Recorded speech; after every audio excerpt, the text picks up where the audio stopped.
Et bonsoir à toutes et à tous. Donc, je suis Yannick Bigouin, je suis donc délégué régional du mouvement associatif de Bretagne qu'on va vous présenter tout de suite. Mais je suis également conseiller municipal délégué à la vie associative, à la vie associative au tourisme également. J'ai également cette délégation à Plouguerneau. C'est une commune au nord de Brest de 6500 habitants, là dans les Abers, où il y a 80 associations. Donc, je parlerai un peu avec mes deux casquettes. Je pense que ça peut vous intéresser aussi de voir mon regard d'élu, mais aussi mon regard de professionnel de la vie associative. Voilà un peu ma présentation en 2 minutes. Gwendoline, ma collègue, va se présenter également, comme ça vous savez exactement à qui vous avez affaire ce soir. Bonsoir à toutes et à tous et merci pour votre participation. Donc, je suis Gwendoline Bénidir-Conan. Je suis chargée de développement territorial au mouvement associatif de Bretagne et notamment en charge de l'accompagnement des collectivités dans la co-construction de leur politique de vie associative en lien avec les associations du territoire. Et je suis également chargée de tous les aspects formation des bénévoles, mais aussi formation professionnelle pour le mouvement associatif. Et donc, dans le cadre d'un partenariat que nous avons avec l'ARIC, nous avons proposé cette formation ce soir. Je ne sais pas trop, Jérôme, s'il y avait le grand témoin qui se présentait aussi en introduction.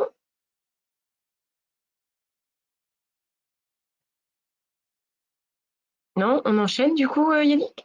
Ah oui, j'ai plus de nouvelles de Jérôme, mais bon, il ne doit pas être très loin. On va… Si Bernard, ouais. Est-ce que Bernard, c'est possible de reprendre la parole et de mettre votre caméra? Parce que nous avons un grand témoin ce soir, élu, voilà. Bernard, il faut ouvrir votre Non, il faut ouvrir votre micro. Il n'est pas ouvert, votre micro. Bon, là. Super. Oui. Oui, donc, non, grand témoin, je pense que, non, c'est pas plus un témoin qu'un autre, mais donc Bernard Piéval, je suis donc maire de Bois-Gervilly, donc administrateur à l'ARIC, et également président du Pays de Brocéliande, et voilà, donc, et avant mon engagement public, puisque je suis maire depuis 2001, j'ai été près de 25 ans dans l'engagement associatif également, donc je trouve que ce forum est intéressant et pertinent dans la crise que l'on vit, parce qu'on sait tous que le milieu associatif est vital pour nos collectivités. C'est vraiment un facteur d'attractivité, de dynamisme et d'intégration, et puis bien sûr de lien social, de vivre ensemble. Donc, c'est bien que c'est une bonne chose que ce forum puisse avoir lieu. Voilà, à tout à l'heure. Merci Bernard. On va commencer à faire. On a un petit diaporama. Alors déjà pour tout vous dire, effectivement, c'est intitulé conférence, mais je ne suis pas du tout conférencier. Je n'ai pas, voilà, c'était pas mon métier. Donc j'espère qu'il y aura de l'interaction. C'est vraiment l'idée de pouvoir répondre à vos questions le mieux et le plus possible. Si on ne peut pas répondre tout de suite, on s'engage à répondre plus tard. On n'a pas la science infuse, on ne sait pas nécessairement tout. Mais vous dire déjà, comme l'a bien précisé Bernard, effectivement, la vie associative, vous le savez, je pense que serait la vie de votre commune sans ces associations? Imaginez qu'il n'ait plus d'associations et qu'est-ce qui manquerait sur votre territoire en termes de sport, de loisirs, de culture, de petite enfance, auprès d'associations de personnes âgées. Les associations sont partout et vraiment elles forgent la cohésion sociale, elles forment le vivre ensemble. La base du monde associatif, c'est de se réunir pour porter un projet et on ne peut plus s'y réunir depuis plusieurs mois, donc effectivement, c'est très, très compliqué pour le monde associatif. On verra comment. Donc, nous allons, au fil de cette soirée, vous donner des exemples concrets. On ne sera pas dans le discours vraiment, on va vous donner des éléments vraiment tangibles et que vous allez peut-être vous reconnaître. Et vous pouvez aussi nous apporter des éléments complémentaires. On n'a pas tout mis, évidemment, ce n'est pas du tout exhaustif. Bien voilà, on va déjà vous présenter qui on est exactement. Donc je vous ai dit, moi je suis Yannick Bigouin, mais vous présenter la structure pour laquelle on travaille, Gwendoline et moi.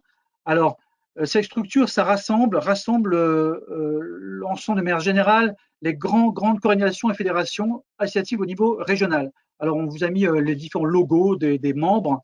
Il y a tout le mouvement de l'éducation populaire porté par la Ligue de l'enseignement, tout le mouvement de l'environnement qui est porté par le réseau d'éducation à l'environnement en Bretagne, ou France, Bretagne, Bretagne Nature Environnement, Bretagne Nature Environnement, section Bretagne, voilà, c'est ça exactement. Les associations familiales, les associations de défense et du droit des femmes, les associations de tourisme social, tout le milieu des associations de milieu rural et agricole, l'URIOPS, qui est tout le secteur du sanitaire et social, qui est un secteur très employé en Bretagne, tout le secteur du sport, c'est très très important. Le secteur du sport, vous le savez, dans vos territoires, il y a différentes ligues de sport qui peuvent exister, les radios associatives et tout ce qui touche à la culture et à la langue bretonne, qui est aussi très très affirmé dans notre région. Donc voilà, tout ça rassemble, on estime à environ 45 000 associations sur les 80 000 associations en Bretagne, en sachant que sur les 80 000, il y a 10 000 associations employeuses. Alors, je laisse Gwendoline dérouler le diaporama que je ne vois plus. Hop là. Il y a également des sélections au niveau territorial, comme par exemple à Morlaix, hein, l'espace, le RESAM, c'est pas par thématique, mais c'est les associations qui se regroupent par territoire, ou alors à Quimper avec l'espace associatif de Quimper, où les étudiants, par exemple de l'ouest de la Bretagne, toutes les associations étudiantes sont réunies dans un mouvement qui s'appelle la FEDEPI. Voilà un peu en résumé. Et nous, notre rôle, c'est vraiment de défendre, représenter et affirmer le fait associatif avec ses singularités. Voilà. Je n'ai pas la main sur le diaporama, donc je laisse Gwendoline le dérouler. Oui, alors désolée, je ne maîtrise pas super bien l'outil GoToMeeting encore, donc voilà, je fais de mon mieux.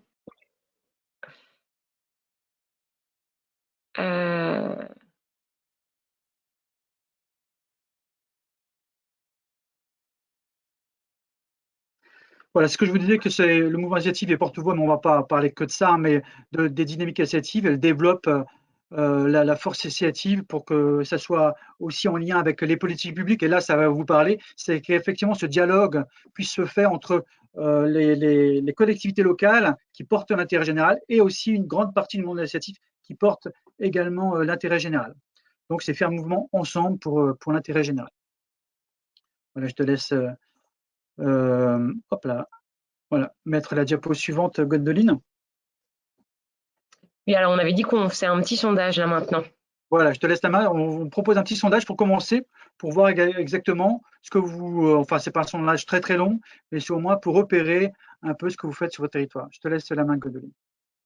Oui, alors c'est Jérôme qui avait le lien, du coup, tu peux le mettre dans le chat? Je le mets dans le chat. Super, merci beaucoup.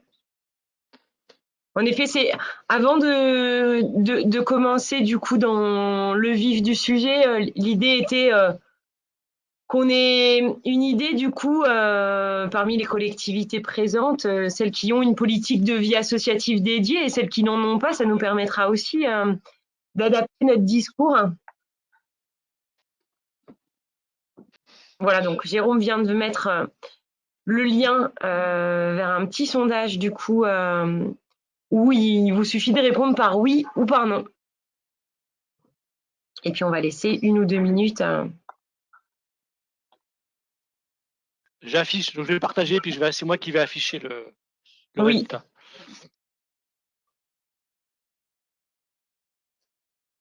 Donc il y en a 15 qui ont répondu là.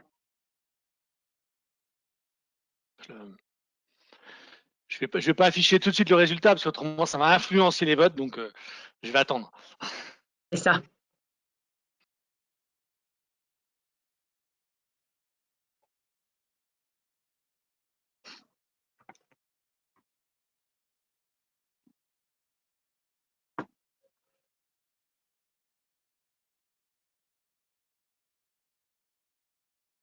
Alors le lien est juste dans le chat, du coup, voilà, c'est. Alors, on voit les résultats en live, du coup, proposés par Jérôme. Ou de ce que je lis, c'est qu'il y a 75% d'entre vous qui ont une politique vie associative dédiée. Donc, ce qui fait quand même une bonne majorité. Du coup, c'est une question qu'on pose aussi parce que c'est vrai que de par qui on est au mouvement associatif, on aborde la vie associative de manière vraiment transversale, étant donné qu'on réunit des associations sportives, culturelles, de l'environnement, médico-social. Et voilà, c'est aussi nous, notre façon, en tous les cas, dans le sens de la façon dont on va intervenir aujourd'hui, où on va être, voilà, on va pas rentrer forcément dans le détail des problématiques ou des besoins des associations spécialement sportives ou spécialement culturelles, parce qu'on aborde vraiment la vie associative de manière transversale. Et bon, vu les réponses qu'il y a, j'ai l'impression que vous aussi, du coup. Voilà. Pour commencer, du coup, sur ce temps, on voulait partager avec vous quelques chiffres par rapport à des enquêtes qu'on a diffusées depuis un an. Là, j'espère que tout le monde voit bien.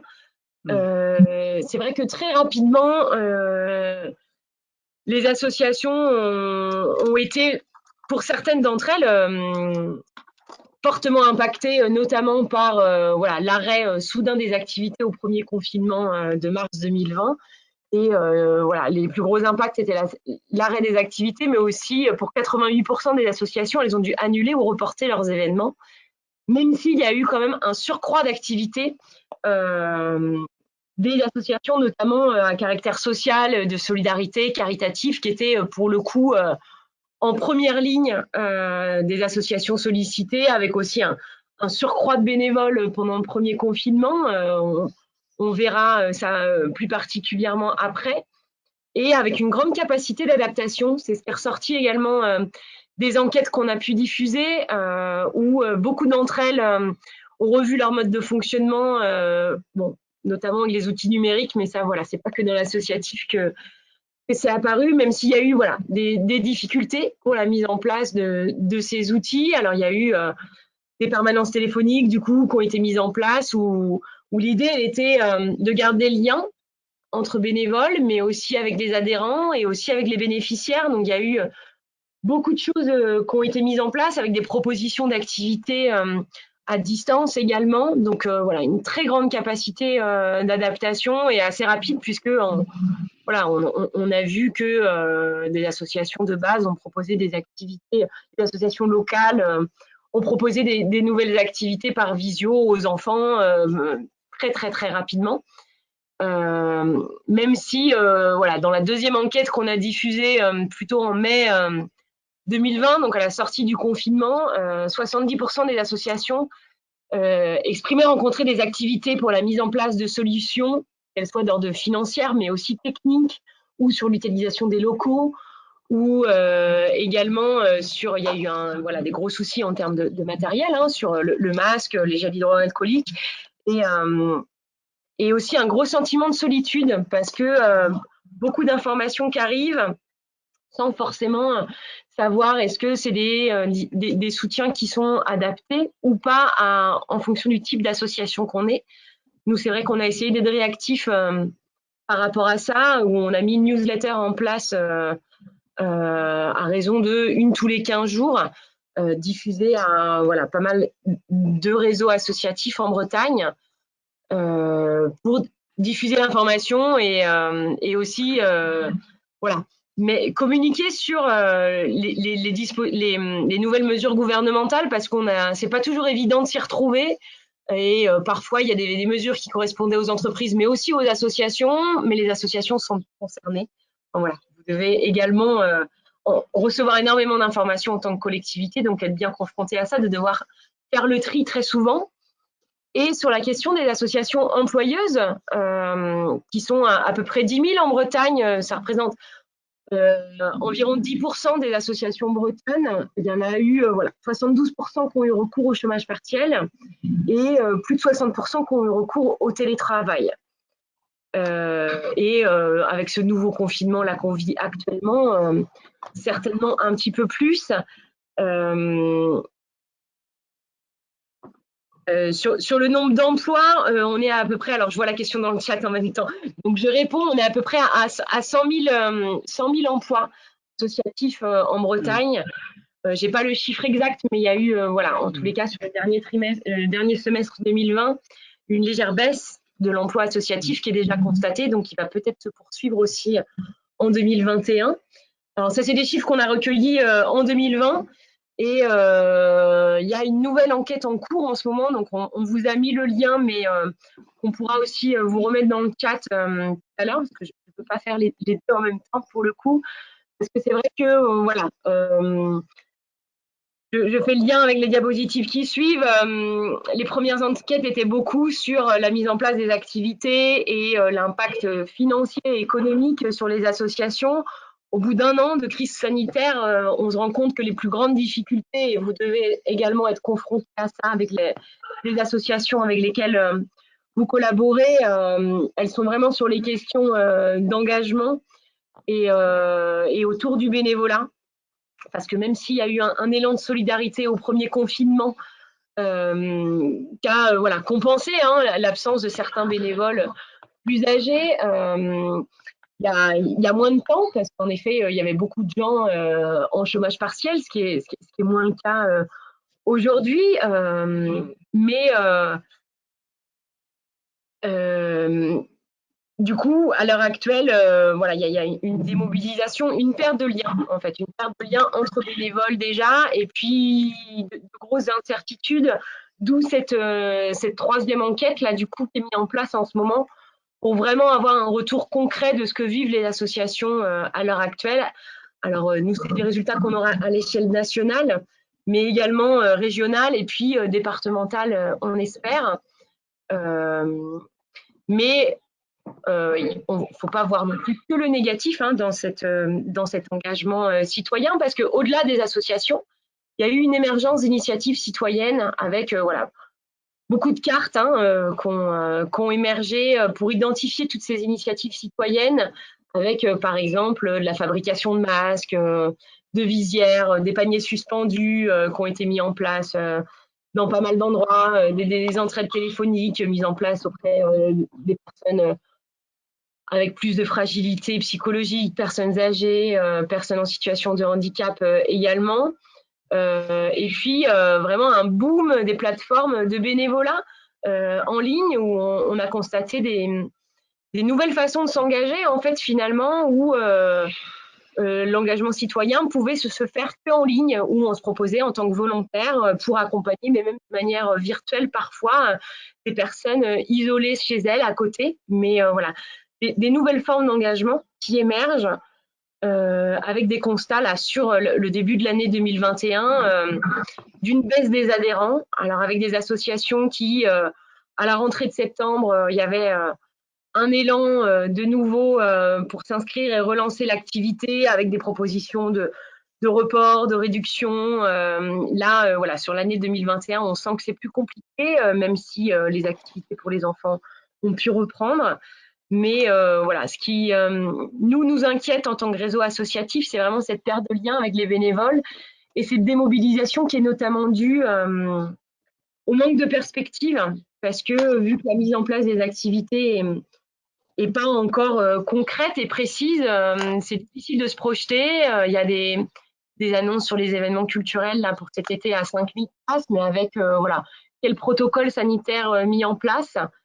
Les associations sont parvenues à mettre en place les protocoles sanitaires, notamment pour accueillir les publics fragilisés dès que possible. Mais là, il y a encore beaucoup de flou avec des annonces aussi gouvernementales parfois contradictoires, avec un sentiment d'injustice qui se développe aussi parfois, notamment dans le secteur sportif, de pourquoi telle pratique est possible et pourquoi pas celle-là.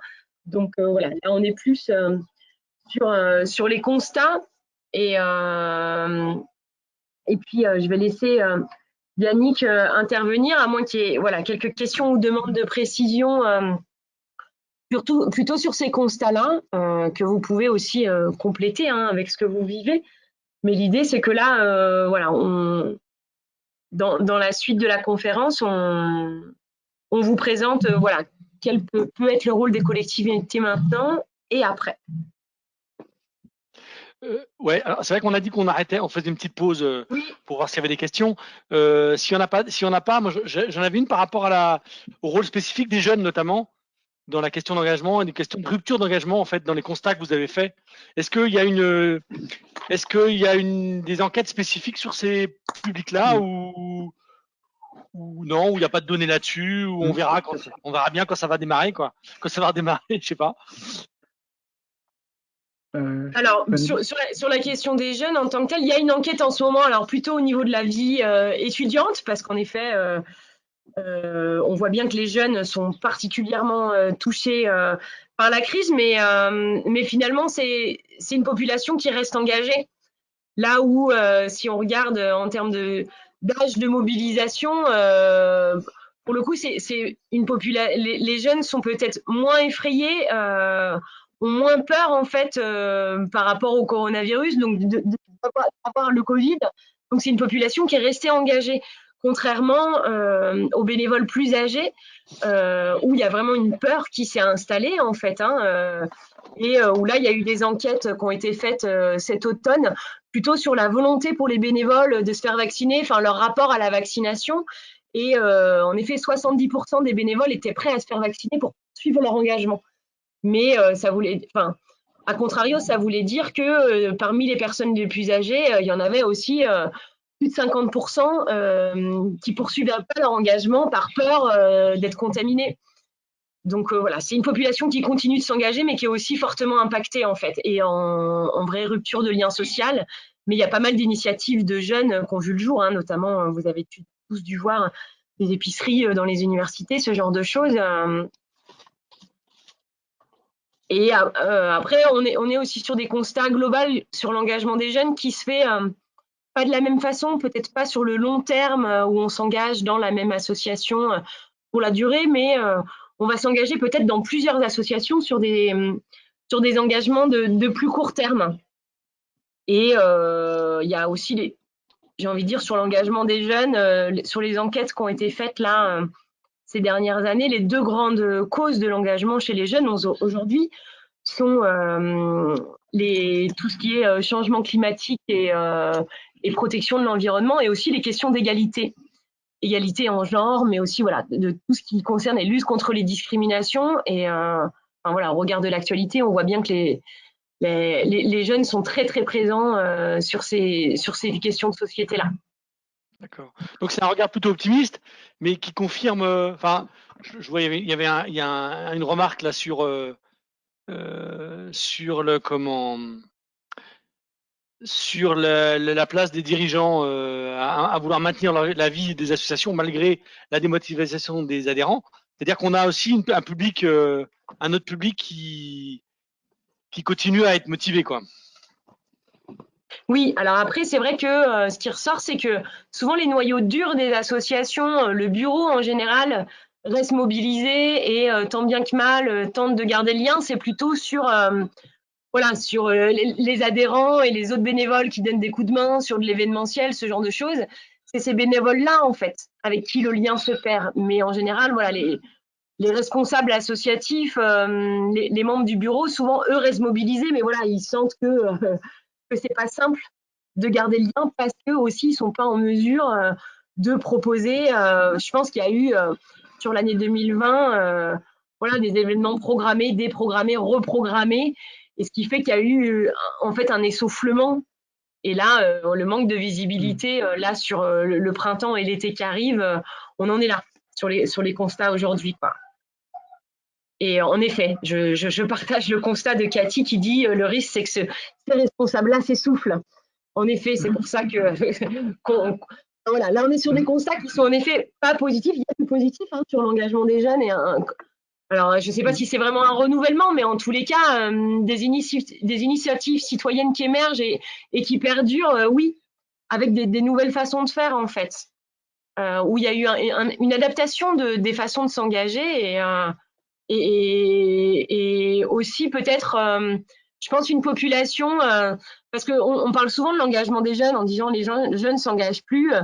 En général, les jeunes s'engagent beaucoup pendant leur vie étudiante et finalement, la baisse de l'engagement, c'est plutôt entre 30 et 50 ans, où les constats sont faits que voilà, on rentre dans la vie active, les enfants arrivent et voilà, une fois finalement, c'est à partir de 50 et puis de la retraite que l'engagement revient.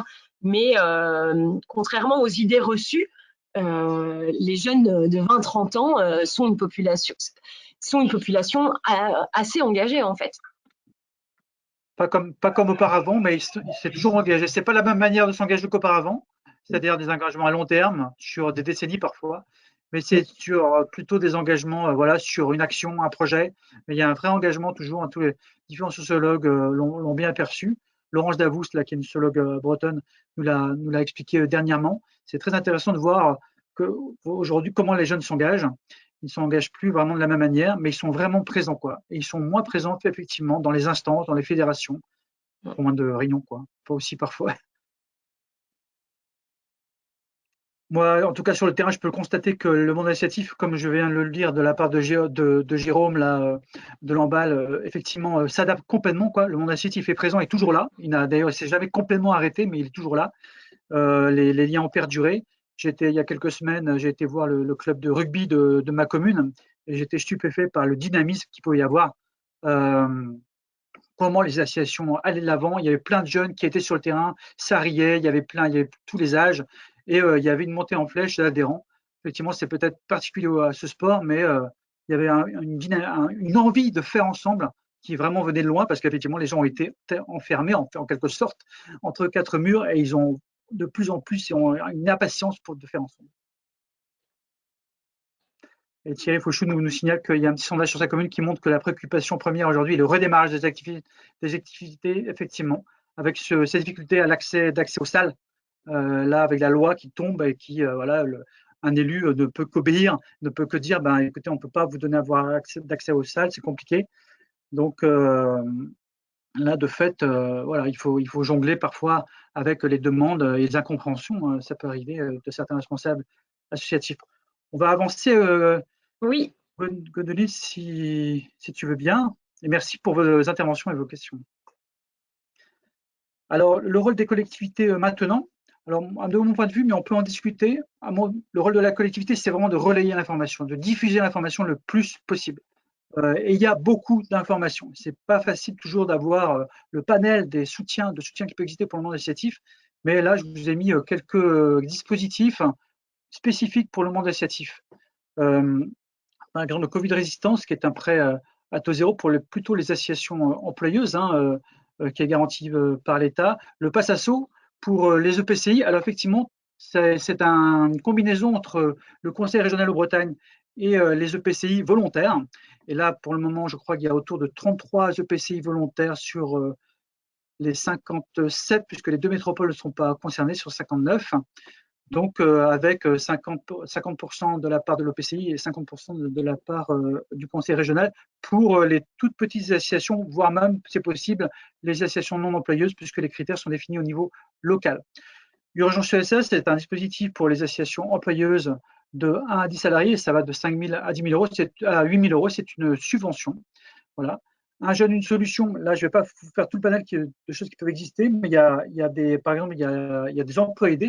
L'État a relancé les emplois aidés alors qu'ils les avaient arrêtés il y a quelques années, il n'y a pas très longtemps, il y a 3 ans. Et là, ça peut aller jusqu'à 66%, voire plus, selon les territoires, de soutien, d'aide pour un emploi aidé pour une association, plutôt pour flécher jeunes d'ailleurs. Hein. Il y a également le FONJEP, qui est une aide pour les associations de jeunesse et d'éducation populaire, plutôt là aussi orienté jeunes, ça tourne autour de 7 000 euros. Dans le plan de relance, il y a une diversité d'appels à projets pour le monde de l'économie sociale et solidaire et pour donc en particulier le monde associatif, et également des fonds de solidarité pour les associations qui ont une activité économique. Et puis après, il y a des entrées plus culture, sport, tourisme, et selon les départements où vous êtes, il y a également, j'imagine, des politiques publiques dédiées. Je n'ai pas l'ensemble. La Chambre régionale de l'économie sociale et solidaire, la CRES Bretagne, a fait une page où ils essaient d'actualiser tout ce qui se met en œuvre en termes de politique publique de soutien à la vie associative. Et je vous inviterai à aller la voir plus tard. Mais là, je vous fais une entrée plutôt élue, puisque ce n'est pas à vous, effectivement, de mettre en œuvre ces dispositifs, mais bien de les relayer et de les transmettre. Alors, tout à l'heure, on pourra voir de manière pratique comment est-ce qu'on peut les transmettre. Enfin, vous le savez mieux que moi, sans doute. Hein, vous avez peut-être un bulletin municipal, un site internet, une liste de mails, tout simplement, pour pouvoir diffuser. Nous, on a également une lettre newsletter, une lettre hebdomadaire, où on essaie de mettre tous les dispositifs qui existent et que vous pouvez également relayer, évidemment, à l'ensemble de vos associations. Et n'oubliez pas aussi, ça je tiens à le souligner, c'est qu'on est en train de travailler au niveau régional sur une structuration des acteurs de l'accompagnement de la vie associative. Et vous avez peut-être à côté de chez vous, près de votre commune, pas avoir un point d'appui à la vie associative que vous connaissez peut-être pas. Donc, on est en train de les cartographier.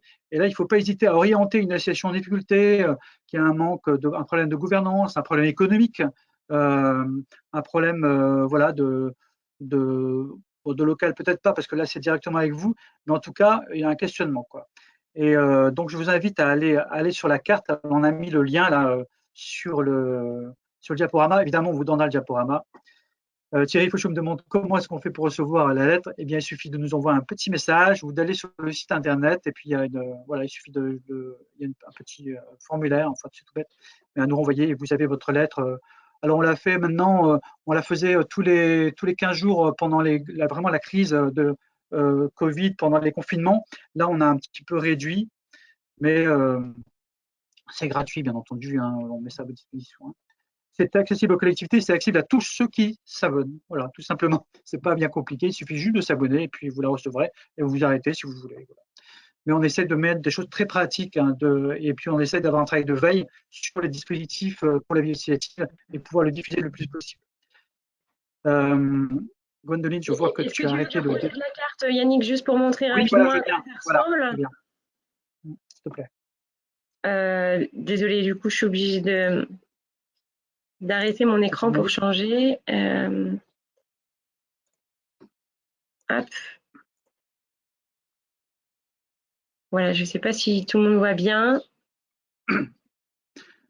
Voilà, c'est une carte de Bretagne, effectivement, où on voit tous les soutiens repérés, mais le travail est en train de se faire, d'accompagnement de la vie associative. Autant du primo-accueil, donc de l'orientation, un peu ce que vous faites parfois, sans doute, dans votre collectivité, et jusqu'à beaucoup plus loin, et les dispositifs existants, type DLA, dispositif local d'accompagnement, peut-être que vous ne connaissez pas ça, c'est pour les associations plutôt employeuses, même avec un emploi ou qui souhaitent créer un emploi. C'est une mise à disposition d'experts auprès du monde associatif. Et donc là, voilà une carte avec les points d'appui à la vie associative sur les territoires. Donc on l'a mis dans le chat. Bon, à vous d'aller chercher. Peut-être que vous allez me dire, ah, dans mon coin, j'ai bien repéré une collectivité ou peut-être même la mienne qui accompagne la vie associative, elle n'est pas là. Eh bien, envoyez-nous un petit mot et on la mettra. Ouais. Voilà. C'est tout à fait possible. Je peux même ajouter que voilà, là, je vous ai montré, hein, vous pouvez même vous inscrire directement en fait. En fait, à chaque fois, voilà, c'est un petit questionnaire. Pour montrer, vous pouvez là sur la carte, en effet, orienter les associations qui vous posent des questions vers les acteurs au plus près de chez vous, mais cette carte est également ouverte aux collectivités. Voilà, il y en a quelques-unes hein, déjà de référencer et vous pouvez vous-même en fait ajouter et préciser quelles actions vous faites, le service vie associative de votre commune ou de votre agglomération met en place. Et là, on vous demande de remplir voilà, ce petit questionnaire-là où on vous dit est-ce que vous proposez des formations, est-ce qu'il y a du prêt de matériel, est-ce que vous êtes en capacité d'accompagner sur différents sujets en fait. Donc voilà, là on vous demande voilà quel service, est-ce que vous faites plutôt de l'information, de la formation, ce genre de choses. Donc n'hésitez pas si voilà vous souhaitez aussi être présent sur cette carte. C'est une carte collaborative donc qui peut être amendée par tout le monde. Je te rends la main Yannick, peut-être que tu veux que je remette le PowerPoint. Oui, s'il te plaît. Donc à terme, je vous le dis, mais on ne va pas développer puisque ce n'est pas le sujet ce soir, c'est de structurer cet accompagnement de la vie associative, de mutualiser, de former les gens qui accompagnent la vie associative de manière un peu organisée, quoi. Il y a aussi un point dont je ne vous ai pas parlé. Effectivement, c'est dense. Hein, quelqu'un écrivait ça. Il y a beaucoup de choses, c'est sûr. Hein, on vous donne beaucoup d'informations, je comprends. Hein. On vous donnera le diaporama. Vous pouvez nous écrire. On vous répondra. On ira chercher l'information si on n'a pas tout de suite. Le Conseil régional de Bretagne a voté à la dernière session un soutien à la jeunesse et en particulier un soutien à la prise en charge des coûts de stagiaires pour les associations. Vous savez que quand on prend des stagiaires sur un mois, il y a un coût, en tout cas il y a des indemnités à donner. Et là, le Conseil régional souhaite aider pour payer une partie de ces indemnités. Donc, ce n'est pas encore dans les tuyaux, hein, c'est en cours, mais on diffusera cette information à travers notre lettre. Et là aussi, vous pourrez diffuser là, de fait auprès de vos associations la possibilité d'émarger sur ce fonds. Bon, il y a un petit souci technique de Claudine, mais on vous renverra le lien, vous inquiétez pas, sur le lien qui a été mis. Voilà. Je vais maintenant donner la main à Gwendoline, redonner la main à Gwendoline, parce qu'on on voulait vous parler de manière très concrète, et vous parler d'un territoire avec lequel on travaille, c'est le territoire de Guingamp-Paimpol agglomération, et sur le travail qui a été fait sur le soutien à la vie associative en termes de politique publique, hein, et comment aussi les associations se sont organisées pour créer un dialogue entre cet EPCI, un grand EPCI, et puis les associations organisées. Je te laisse la parole, Oui, peut-être avant de revenir sur l'expérience de Guingamp-Paimpol agglomération, c'est vrai que concrètement, du coup, sur le rôle des collectivités maintenant, c'est en effet de faciliter le lien social qui est clairement l'élément manquant en ce moment. Et voilà, pour le redire, alors certains d'entre vous l'ont déjà dit, là, du coup, qu'il y a eu des enquêtes de diffusées auprès des associations de votre territoire. C'est vrai que ça permet, en tous les cas, de montrer que la collectivité est en appui et n'oublie pas les associations de son territoire. N'hésitez pas à relayer de l'information sur des événements en ligne, les dispositifs de soutien qu'on a pu vous présenter. Également, la presse, finalement, ou comme disait Yannick tout à l'heure, sur les bulletins municipaux par rapport à ce que vous faites aussi, ou même des subventions qui sont votées, de dire, bah oui, on maintient les subventions même si l'activité est compliquée. Je pense que c'est important parce que, mine de rien, dans le grand public, bah, les bénévoles sont là aussi. Donc voilà, c'est vraiment de montrer que la collectivité est présente auprès des associations. Je pense que c'est aussi en temps de crise en fait que la confiance se renforce. Donc c'est aussi des moments où voilà, il faut vraiment avancer main dans la main. On a constaté, nous, on a eu une période là, notamment sur l'automne et le début d'année, énormément d'appels d'associations, mais aussi de conseils de développement parfois sur comment on fait pour se réunir. Alors les règles sont ce qu'elles sont. Il y a peut-être des collectivités qui sont plus souples que d'autres, mais c'est vrai que voilà, il y a des possibilités quand même de se réunir à 6 personnes, de mettre en place des activités en extérieur aussi, voilà, pour que les activités puissent se faire. Il y a voilà. Il y a des terrains de basket des fois qui peuvent être voilà, des anciens terrains qui peuvent être réaménagés pour des cours de danse, de gym, pourquoi pas pour une réunion de bureau. Enfin, c'est vraiment de se dire faciliter l'accès au maximum en extérieur et puis en intérieur quand c'est possible. Et également, pourquoi pas d'initier les démarches participatives en ce moment. Alors c'est vrai qu'on se dit c'est compliqué quand on se... Mais finalement, là, il y a un tel besoin de lien social que si vous avez des sujets dans vos programmes politiques, là, que vous avez envie d'aborder avec les citoyens, finalement, c'est peut-être le moment. Même si c'est pas simple d'organiser des réunions, finalement, tout le monde s'est habitué à la visio par son travail. Donc, et puis, finalement, de consulter, d'échanger, ça permet de recroiser des gens qu'on n'a pas forcément l'habitude de voir. Et sur ce lien social, c'est vraiment l'élément qui manque en ce moment. Et puis voilà, j'ai envie de dire, peu importe la thématique, l'idée c'est qu'il y ait de l'échange. Et puis, comme un événement, un forum des associations, voilà, va permettre la rencontre et des associations de différents secteurs qui collaborent. Et finalement, ces démarches participatives, là aussi, par rapport à concrètement sur Guingamp-Paimpol agglomération qu'on accompagne depuis 2019. Là, c'est vrai que sur l'année 2020, il était prévu de faire un diagnostic de la vie associative, donc qui a été un peu perturbé, mais finalement, en posant quelques questions, moi, sur un petit sondage de savoir quel est l'impact en effet de la crise sur les associations, l'impact est vraiment pas le même quand même, on l'a peut-être pas précisé ça. L'impact est clairement pas le même pour les associations qui ont des salariés que des associations qui l'ont pas. Les difficultés sont d'autant plus importantes quand il y a des questions d'emploi en jeu. Hein. Du coup, les modèles économiques sont pas les mêmes. Et en effet, c'est important d'écouter les associations et d'avoir leur retour. Alors sur les besoins aussi, quels étaient les besoins? Est-ce que c'était voilà, des besoins plutôt techniques, des besoins de formation, des besoins d'information sur les dispositifs qui existaient. Là encore, on voit que les besoins ne sont pas du tout les mêmes pour les associations employeuses ou pas, où les associations employeuses ont vraiment là des besoins d'appui financier, clairement, pour garder la tête hors de l'eau. Ce qu'on s'est dit quand même là-dessus, c'est que l'année 2020, ça ira. Certainement que l'année 2021 sera plus compliquée parce qu'il n'y a pas eu d'activité et que les maintiens de subventions vont peut-être pas perdurer.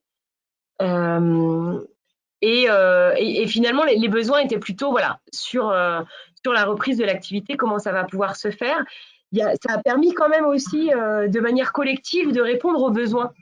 Parce que d'avoir ces éléments-là, bah, finalement, on se rend compte que ça permet de proposer des temps collectifs de formation entre associations. Parce que ce qu'on identifie, c'est que finalement, souvent, les associations, elles s'entraident entre elles. Il y a des circuits un peu informels qui se font de se repasser les bons tuyaux, mais finalement, de se repasser les bons tuyaux, bah, on se fait que dans un cercle restreint. Et c'est vrai que la collectivité, là, va pouvoir, en termes de diffusion d'informations, généraliser ces bons tuyaux-là.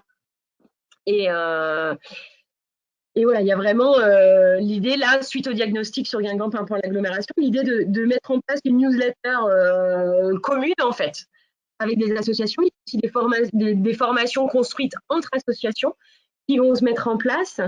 Et après, il y a des dispositifs, sur le Passasso, là, dont Yannick vous a parlé tout à l'heure, qui permet, qui a un fonds abondé par la région et le PCI, où le PCI définit lui-même les critères d'attribution de cette subvention. Voilà, mais l'idée est vraiment de faire du lien entre les associations en termes d'entraide en fait entre elles, parce que souvent elles ont la réponse à des soucis, elles n'ont pas. Et aussi, c'est vrai que sur la dernière rencontre qu'on a eue, elles ont des fois il y a des questions très technico-techniques sur mais si on a accès à la piste d'athlétisme. Alors souvent la collectivité n'a pas l'information. Là où, notamment dans le secteur du sport, où voilà, les choses sont quand même très dissociées en termes de pratique avec les fédérations, souvent les associations elles-mêmes ont l'information sur les pratiques qui peuvent se faire et peuvent pas se faire, d'où l'intérêt vraiment de collaborer main dans la main sur la reprise des activités. Oui, juste, je vais demander, est-ce que c'est possible de le mettre en grand écran? Ah oui, pardon, j'oublie, je suis désolée, je suis pas encore. C'est mieux là, certainement. Alors, je vois qu'il y a eu beaucoup de choses dans le chat. On n'a pas forcément eu le temps, mais du coup, je trouve que plein de très bonnes idées. Ouais, c'est intéressant aussi de les partager. Alors, ouais, voilà, sur les bulletins spécial monde associatif, je pense que c'est vraiment des bonnes choses. Et notamment là, je pense que cette sortie de deuxième confinement va aussi, de troisième confinement là sur avril, je pense que ça va être, il y a vraiment une envie de relance là, donc vraiment d'appuyer ça du mieux possible, même si c'est pas simple, parce que les mesures sanitaires évoluent vite, mais il y a beaucoup d'incertitudes sur la reprise, mais voilà, de savoir que la collectivité est là et qu'il y a de l'appui. Et puis, sur les retours qu'on a, privilégier l'extérieur, en fait. C'est vrai que là, c'est vraiment la chose à faire, même pour des réunions.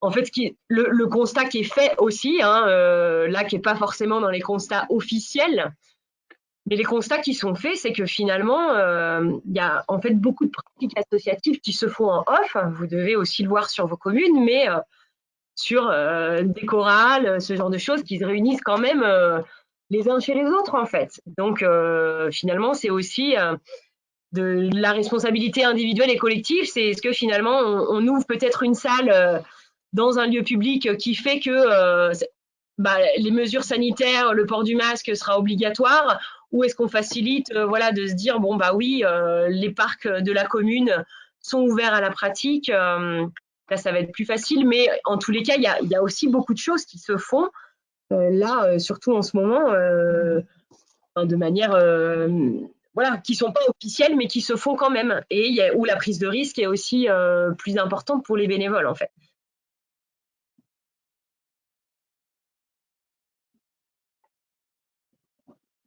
Donc voilà, je vois qu'il y a quand même beaucoup d'initiatives qui se font. N'hésitez pas peut-être à partager si quelqu'un veut prendre la parole sur maintenant ou on continue sur après.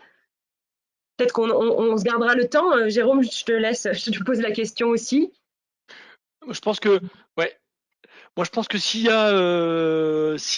quelqu'un veut parler un peu de son expérience, qui a développé des choses, là, vous avez parlé de l'histoire de prendre l'avis des associations, de diffuser de l'info. Ça peut être intéressant d'avoir une intervention. Ouais. La personne peut ouvrir son micro et sa caméra et puis. Ouais. Je vais arrêter peut-être le partage d'écran. Si quelqu'un souhaite s'exprimer. Moi, j'avoue, j'ai pas eu le temps de tout lire encore, mais je vois qu'en effet, il y a beaucoup d'interventions.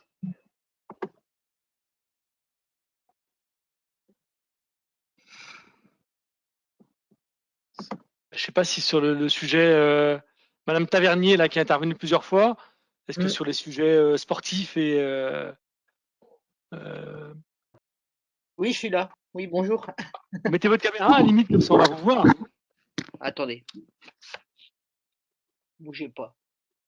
Parce que celui-là, je le connais pas. Voilà. Je sais pas si vous me voyez là. Oui. Oui.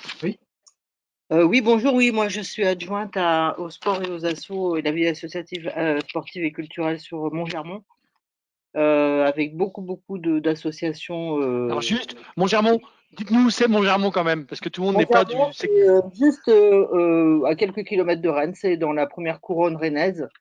Voilà, on fait partie de Rennes Métropole. Combien d'habitants? On a alors 3500 si je ne m'abuse. Voilà.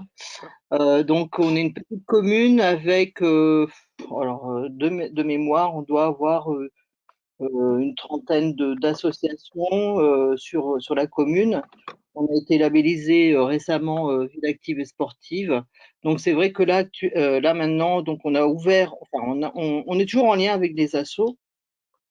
Ça, il n'y a pas de problème. On a travaillé avec elles lors du premier confinement, quand elles ont pu reprendre. On les avait invitées à venir discuter avec nous, avec monsieur le maire.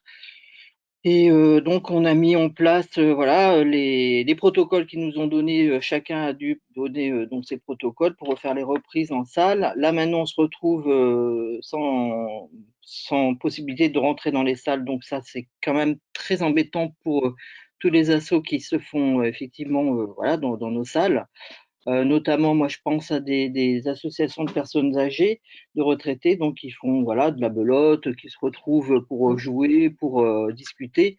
Donc là, c'est vrai que là, l'année dernière, ils ont déjà fait que la moitié de l'année. Là, cette année, ils ne font rien, quasiment rien. Peut-être éventuellement un petit peu de jeu de palais sur l'extérieur. Et encore, je suis pas sûr parce ils étaient très inquiets justement sur la diffusion du Covid entre eux.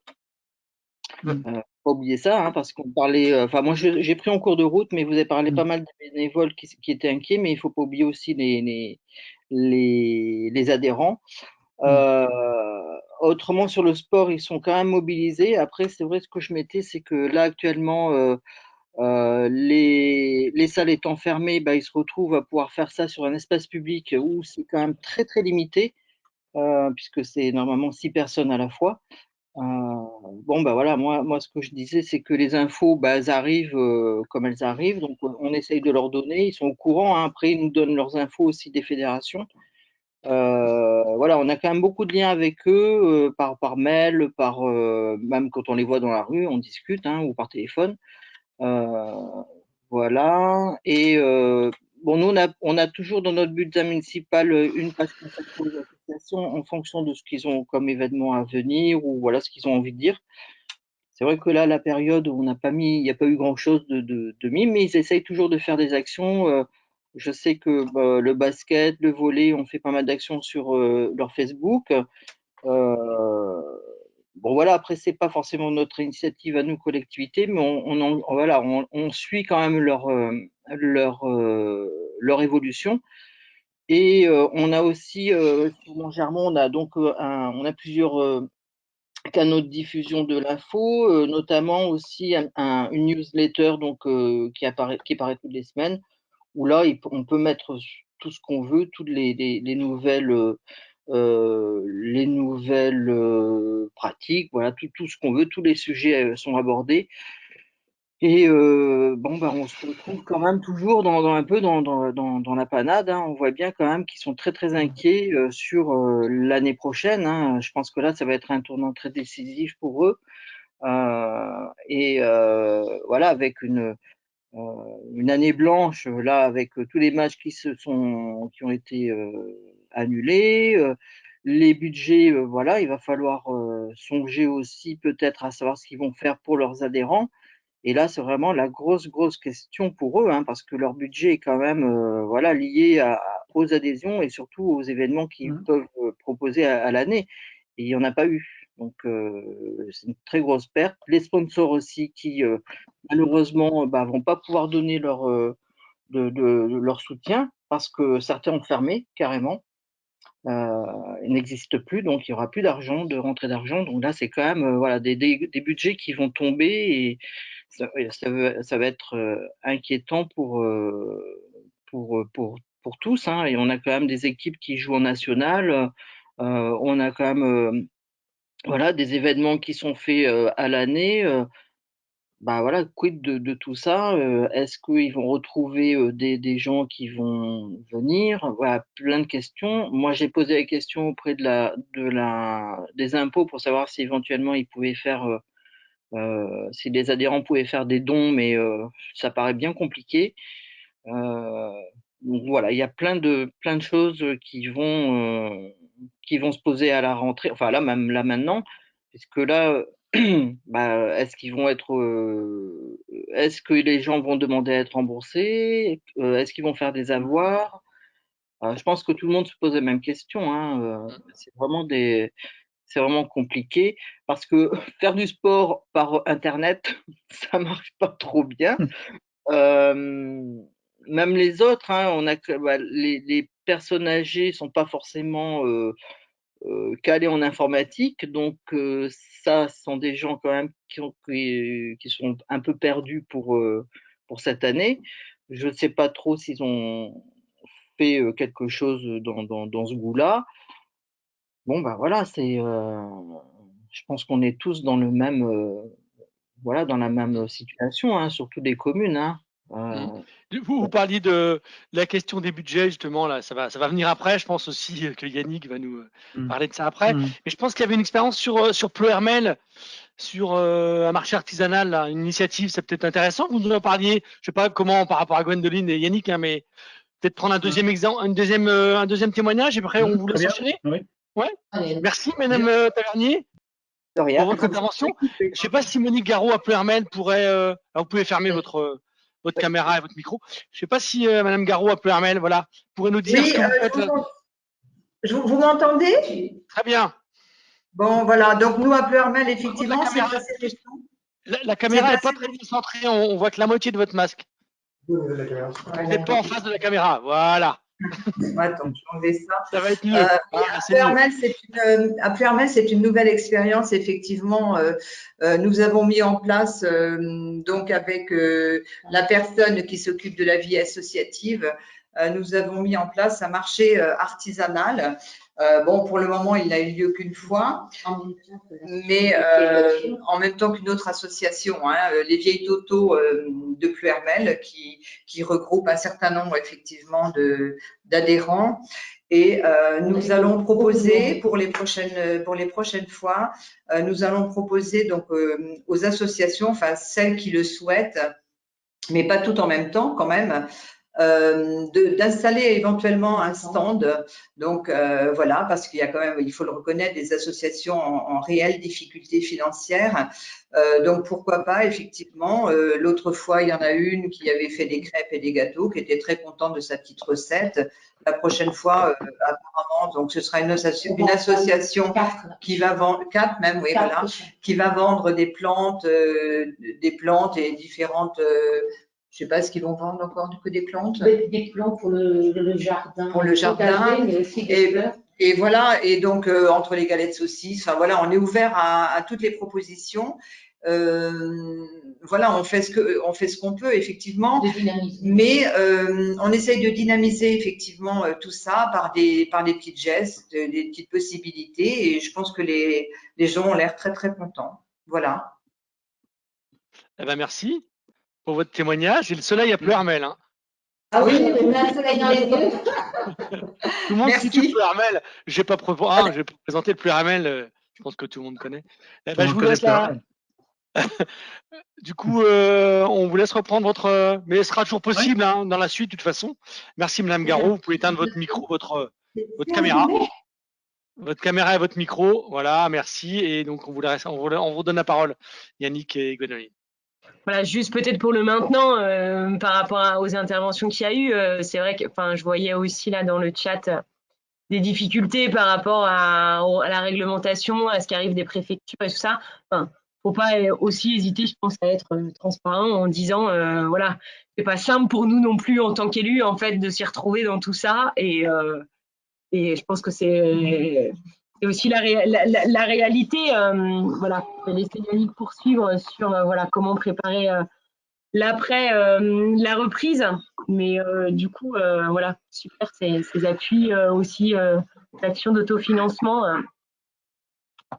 Je te laisse reprendre la main, Yannick. Oui, tu peux mettre le petit diaporama? Oui, ça revient. Hop.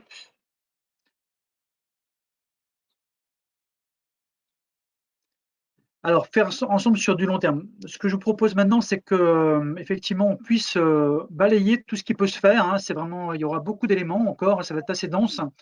Mais puis je vais l'illustrer par mon exemple personnel. Excusez-moi, je vais vous parler de moi, de ce que je fais sur ma commune aussi en tant qu'élu. Donc, je vais croiser mon rôle de délégué régional du mouvement associatif et puis mon rôle d'élu l'élu associatif sur une commune. Donc déjà, recenser les besoins et proposer des formations collectives pour les associations. J'ai vu dans le chat que des gens ont fait ça. Moi, je l'ai fait en décembre. On a fait une visio avec le monde associatif et on l'a animé de manière, on peut le faire. Hein, il y a des outils pour ça de manière un peu participative. Il y a même des post-it virtuels. Voilà. Le post-it, vous savez, c'est l'outil de base de l'animateur. Et bien, on peut le retrouver de manière virtuelle. De quoi ils ont besoin, etc., de manière très pratique. Et après, on peut décliner en politique publique et puis le travailler en finesse, quoi. Donc autant sur la communication, sur le numérique, sur la gestion financière. Et après, on peut organiser des formations. Alors quand on peut se réunir, mais bon, c'est l'idée de pouvoir faire des formations pour les bénévoles. Je pense que faut pas hésiter à en faire. Il y a des structures qui sont là pour ça et qui sont financées d'ailleurs par le Fonds de développement de la vie associative, le FDVA, qui est là pour ça, pour aider des organisations à faire des formations pour les bénévoles associatifs. Donc moi j'en ai fait l'année dernière, on en a fait plusieurs pour les associations. Ça touchait beaucoup autour de la finance et de la communication. C'était beaucoup ça. Des fois, vous savez, il y a des gens qui viennent de loin, ils ont besoin d'écrire un budget prévisionnel, des choses comme ça de manière très pratique. Parce que des fois, sur les dossiers de subvention, les dossiers qui nous arrivent sont parfois, voilà, il y a du travail, quoi. Enfin, il y a du travail à faire, quoi. Parfois, c'est il y a juste entrée-sortie, donc il faut aller un peu plus loin dans une montée en compétences des bénévoles sur ça. Rassurer les associations sur leur soutien financier et matériel. Effectivement, leur dire, écoutez, on est là et on peut vous aider, on vous aidera. De toute façon, il y a une crise à traverser. Donc, tout à l'heure, j'ai vu dans le chat maintien de la subvention année blanche. Pourquoi pas, effectivement, ça c'est pas mal fait.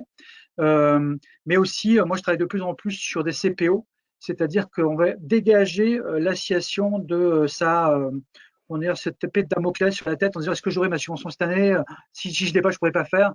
Donc, lui dire, écoutez, sur 3 ans, on vous garantit cette somme. Yannick, CPO. Ah, pardon, excusez-moi. Convention pluriannuelle d'objectifs. Je suis désolé, hein, je parle un peu. Je vois la petite vignette de Jérôme. Il a bien raison. Convention pluriannuelle d'objectifs. C'est-à-dire qu'on rencontre l'association, on discute. Et on considère qu'elle fait un travail exceptionnel sur la commune, c'est vraiment bien, qu'elle croise le projet politique de la collectivité. Et on passe contrat, quoi. On passe à une convention, on se dit, ben voilà, nous, on vous met à disposition un local, du matériel, etc. Et aussi une subvention, sous garantie évidemment que ça passe au budget voté par la municipalité, bien entendu. Et puis, on vous dit, bah, sur 3 ans, voilà, on assure ça, quoi. Vous aurez 3 000 euros, 2 000 euros, etc. Du coup, on n'a plus à se creuser la tête, à se dire, est-ce que j'aurai mon soutien financier. Donc, et puis, elle peut aller sur son projet, quoi. Bon, cette année, moi, je vais au prochain conseil, là, dans quelques semaines, on va passer ça pour la SNSM. Bon, c'est particulier, la SNSM, évidemment, bord de mer, c'est une mission de service public, mais bon, si on trouvait ça stupide, tous les ans, il devait faire une demande de subvention de fonctionnement, alors qu'on donnait la somme qu'ils demandaient, hein, de toute façon. Et donc, ça les retire de ça. Donc, ils n'ont plus à faire leur demande de subvention. Par contre, évidemment, tous les ans, ils vont nous donner leur budget exécuté, leur budget prévisionnel, leur rapport d'activité de manière classique. Mais ils n'ont plus à s'embêter à aller faire le dossier. Co-organiser des événements. Évidemment, il y a le classique forum des associations qui se fait voilà, un petit peu partout. Hein, c'est très, très bien. Ça sert beaucoup pour les inscriptions dans l'école de sport. Hein, ça va à la rentrée. Mais je crois qu'on peut aussi aller plus loin, je pense. Hein. Alors, je ne dis pas que c'est bien, mais on va essayer, nous, dans ma commune, de faire un temps fort le 3 juillet. Il ne sera pas un forum des assos, mais on va inviter tous les assos. Ça sera un moment d'interconnaissance, parce que j'ai remarqué que les assos ne se connaissent pas entre elles, et elles ont parfois savent faire des choses qu'elles pourraient partager à d'autres, etc. Donc, de la coopération, voire de la mutualisation qu'on pourrait imaginer. Donc, moi, je me fais accompagner par un professionnel pour aider cette interconnaissance entre associations. Et puis aussi un temps pour partager les outils financiers qui peuvent exister, le DLA, enfin là il y a le nom barbare, le dispositif local d'accompagnement ou d'autres, hein, ce qu'on vous a présenté tout à l'heure, le FDVA, le Fonds de développement de la vie associative, des choses très pratiques, voilà, pour les assos. Et puis cette année, on est en 2021, ça fait 120 ans que la loi 1901 a été votée, donc c'est aussi l'occasion de célébrer cette loi, d'en parler. Voilà, ça peut faire caisse de résonance, quoi, ça peut être pas mal. C'est l'année, quoi. Voilà, fort des assos, donc ateliers d'interconnaissance, événements culturels, conférences sur le fait associatif. Enfin, on peut aussi donner des éléments de réflexion pour parfois les associations sont vraiment dans leur cœur de métier, etc. Mais parfois elles peuvent dire mais qu'est-ce que c'est qu'une association, qu'est-ce que c'est que cet objet non identifié parfois. Donc on peut voilà, amener un peu de hauteur pour les faire réfléchir là-dessus. Renforcer le dialogue association-collectivité par une charte d'engagement réciproque. Effectivement, ça peut aussi être ça, c'est-à-dire, mais ça demande plus du long terme. Hein. Peut-être pour les plus grosses collectivités, par exemple Guingamp, Paimpol l'a fait, certaines grosses villes l'ont fait, c'est-à-dire que les associations se réunissent en collectif et passent une charte avec la collectivité politique en quelque sorte, en disant ben voilà, nous on existe, on est là, on veut qu'on nous reconnaisse pour ce qu'on est et pas uniquement pour ce qu'on fait. Et la collectivité dit oui, on vous reconnaît pleinement, quoi. Et après, c'est plus ou moins fin hein, dans l'écriture sur ce qu'on peut aussi, ça peut être aussi lié à une subvention, mais pas nécessairement. D'accord. Donc, mais ça crée le dialogue, et c'est important les dialogues. Et puis dans cette charte, on peut dire, on se réunit 2-3 fois dans l'année, ou même tous les trimestres, etc., pour voir nos problématiques, ce qui va pas, etc. Et donc, on peut aller plus loin dans la co-construction de politiques publiques. J'ai vu tout à l'heure des gens dans le chat qui écrivaient ça, qui se rencontraient évidemment les mondes associatifs, et ça nourrissait la politique publique. Et de l'autre côté, les acteurs publics, les élus peuvent aussi donner des éléments à la vie associative sans qu'il y ait, et là c'est très important pour moi, la collectivité n'a pas à faire à la place du monde associatif, elle n'a pas à faire d'ingérence. Faites attention, hein, l'association est libre, donc faites attention à la fameuse gestion de fait, il ne faut pas être des deux côtés à la fois. Donc, faut être vigilant par rapport à ça. Il faut reconnaître le monde associatif sans faire à sa place.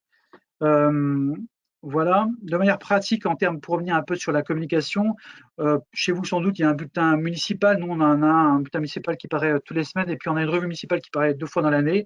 Eh bien c'est l'occasion de mettre en valeur les associations, de montrer ce qu'elles font, parce que beaucoup de bénévoles ont aussi besoin tout simplement de reconnaissance, de dire, voilà, d'entendre, c'est bien ce que vous faites, bravo, continuez, vous travaillez pour l'intérêt général, l'engagement c'est important, le bénévolat, et de le dire. Parfois c'est tout bête, hein, mais il faut juste le dire, quoi. Et je trouve que c'est vraiment essentiel de pouvoir avoir de la gratitude envers les gens qui s'engagent pour l'intérêt général et pour le bien commun. Comment dire, avoir un agent aussi dédié dans sa collectivité. Parfois, les petites collectivités ne peuvent pas, évidemment, mais c'est toujours bien que les assos aient un interlocuteur technique pour parler, et pour parler alors de choses très pratiques, du matériel, l'accès aux salles, etc., mais qui est vraiment quelqu'un, quoi. Que ce soit pas tout éparpillé dans les services où ils ne savent plus du tout où aller, mais qu'il y ait vraiment un référent. Nous, on avait fait un petit sondage aussi lors des demandes de subvention, des dossiers de demande de subvention, là, il y a quelques semaines, sur la crise Covid, comment est-ce qu'ils avaient été impactés, et puis pour repérer aussi s'il y avait une charge supplémentaire. Et on s'était engagé à prendre une partie de ces charges, donc c'est des produits sanitaires, quoi, des masques, etc. Donc, on a vu, sur facture, bien entendu. Donc, les associations nous ont ramené des factures et on va prendre en charge une partie de ces produits que les associations ont payés, quoi. Voilà, et puis je voulais vous dire aussi que, puisqu'on est vraiment dans une espèce de relance, il y a une baisse d'adhérents dans beaucoup d'associations, en particulier pour les associations du troisième âge. Moi, je vais essayer de faire une campagne de relance, d'adhésion à la rentrée, c'est-à-dire de la communication avec nos outils, aussi par la presse, parce qui est quand même encore bien lu, et pour dire engagez-vous, allez-y. Et j'ai l'impression qu'il y a aussi un besoin après. Alors il y a la peur, la crainte, mais il y a aussi un besoin de faire ensemble, quoi. Ça a tellement manqué, comme je vous disais tout à l'heure pour mon club de rugby, j'ai bien vu que les gens ont un tel plaisir à se retrouver pour faire du sport, pour faire de la culture, pour jouer au palais. Tout à l'heure j'entendais au domino, que voilà, il faudra peut-être, ça va prendre du temps pour certaines populations, mais il faudra aider tous nos bénévoles, enfin les adhérents, à se retrouver. Voilà. Alors, excusez-moi, je suis peut-être un peu. Il y a beaucoup de choses. Je sais bien que c'est dense, mais on va vous donner le diaporama et je l'illustre un peu sur ce que je fais sur mon territoire. Voilà. J'ai à peu près fait le tour de ce que nous on va faire sur ma commune pour relancer la vie associative. Mais peut-être que Gwendoline, je t'avais envoyé un petit lien tout à l'heure là. Tu peux montrer. Juste, c'est un article de presse, simplement pour illustrer un peu ce que je lui ai dit. Moi, j'ai fait une conférence de presse, enfin toute simple, où c'était pour dire merci aux associations, pour leur dire merci pour ce que vous faites, pour ce que vous êtes. Et j'ai eu de très bons retours en disant ça fait du bien d'entendre ça aussi. Et pour le dire, pendant les crises, vous étiez là parce qu'il y a des associations qui ont été vraiment en première ligne aussi, tout le secteur du sanitaire et social. Tout le secteur de soutien aux personnes les plus fragilités, etc., était aussi là. Il y avait des coups de fil qui étaient donnés pour voir est-ce que ça va pas, voilà, dans les foyers. Donc, ça, c'est important, de pouvoir reconnaître tout le travail qui est fait sur le terrain. Voilà, je vous ai mis un lien. Alors, on voit ma pomme, mais bon, c'est juste pour illustrer que cette petite conférence de presse où on exprime de la gratitude envers le monde associatif. Voilà. Je crois que je regarde juste, il y avait, moi, il y a Michel, qui est administrateur de la RIC et qui est élu là, qui était maire avant, et qui avait le rôle un petit peu de regarder, de regarder un petit peu dans tout le chat pour voir si on n'avait rien oublié comme question, parce que moi aussi ça défile vite. Et donc, je sais pas si Michel, tu peux nous dire si on a raté des choses importantes, des questions qu'on aurait ratées. Je sais pas si on peut te voir peut-être, si tu peux mettre ta caméra, qu'on te voit quand même, Michel l'Ancien, de Pommery de Vicomte. Bonjour aux Pombritains et Pombritaines, j'en ai vu deux là. Et donc, non, a priori, il y a eu de l'interactivité par rapport aux différentes questions ou témoignages qui ont été apportés. Il y a eu de la résonance. Il y a peut-être la question que M. Fauchou a évoquée, des besoins d'accompagnement émergent des associations suite à un sondage qu'ils ont réalisé, et il pose la question s'il y a une possibilité de se faire accompagner par le mouvement associatif breton dans la démarche. Il peut peut-être dire deux mots. On se connaît avec Thierry. N'hésite pas à... Faut que je réponde, moi, ou c'est Thierry qui intervient? Salut Thierry. Non, juste, voilà, la parole m'est donnée. Bonjour à tous, Thierry Fauchou, Ville de Béton, près de Rennes. Effectivement, on se connaît avec Yannick. La question est dans le chat, en fait.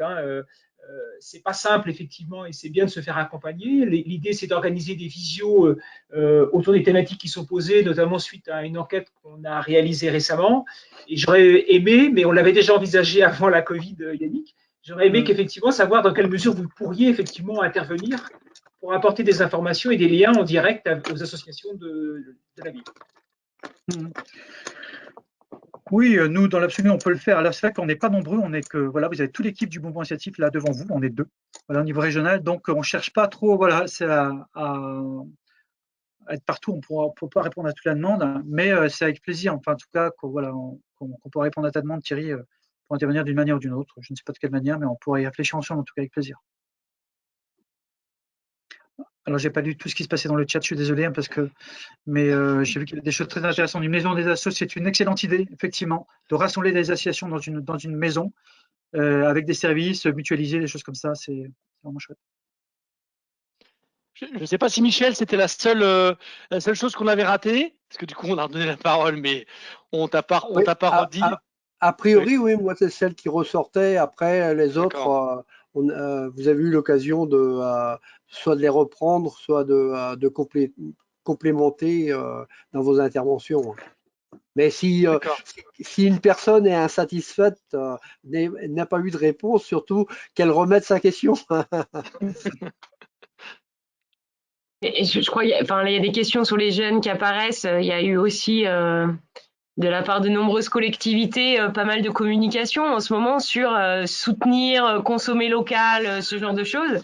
Mais je crois qu'on est aussi, on peut aussi imaginer des campagnes comme ça par rapport aux activités associatives qui sont proposées sur le territoire, quoi. C'est soutenir les associations locales, pratiquer ensemble pour mieux se connaître, se retrouver à l'échelle de notre territoire. Et je crois qu'en effet, on est sur des questions d'appartenance.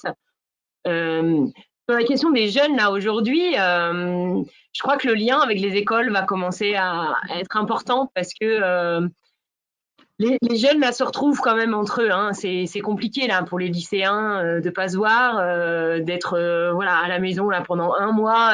C'est clairement pas possible. Donc, en effet, ils se retrouvent quand même le soir. C'est comment, à un moment donné, il va falloir qu'ils se retrouvent aussi de par la pratique. Mais je pense que l'envie est là, mais il va falloir, en effet, dès la rentrée, je pense, vraiment songer le lien avec des écoles, collèges, parce que primaire, je pense qu'il y aura moins de soucis, mais sur collège-lycée, je pense que c'est important. Et puis, de faciliter l'entrée des associations dans les écoles aussi, peut-être, ouais. Pourquoi pas imaginer à un moment donné sur des forums, qu'il y ait des classes qui viennent, il y aura certainement des choses à construire, ouais. Effectivement, l'entrée par les écoles est bien. J'avais une autre entrée, c'est pas moi qui ai eu l'idée, c'est mon fameux club de rugby dont je vous parlais tout à l'heure, qui voulait faire cette année toute une journée, le 8 mars, sur le droit des femmes. C'est-à-dire faire rencontrer les associations où il y a des femmes et les mettre en valeur leurs pratiques, autant dans le sport que dans la lecture ou autre, et lors de cette journée. Et je trouvais ça super intéressant parce que l'entrée, une entrée par genre, mais un jour bien noté, et on se croise avec toutes les pratiques, mais par cette question-là, avec aussi un questionnement sur l'accès féminin, etc., des choses comme ça. Et je trouve que c'était bien en termes, pour croiser tout le monde et peut-être pour donner un peu de pêche, pour de l'interaction, montrer ce que font les uns les autres, se mieux se connaître, etc.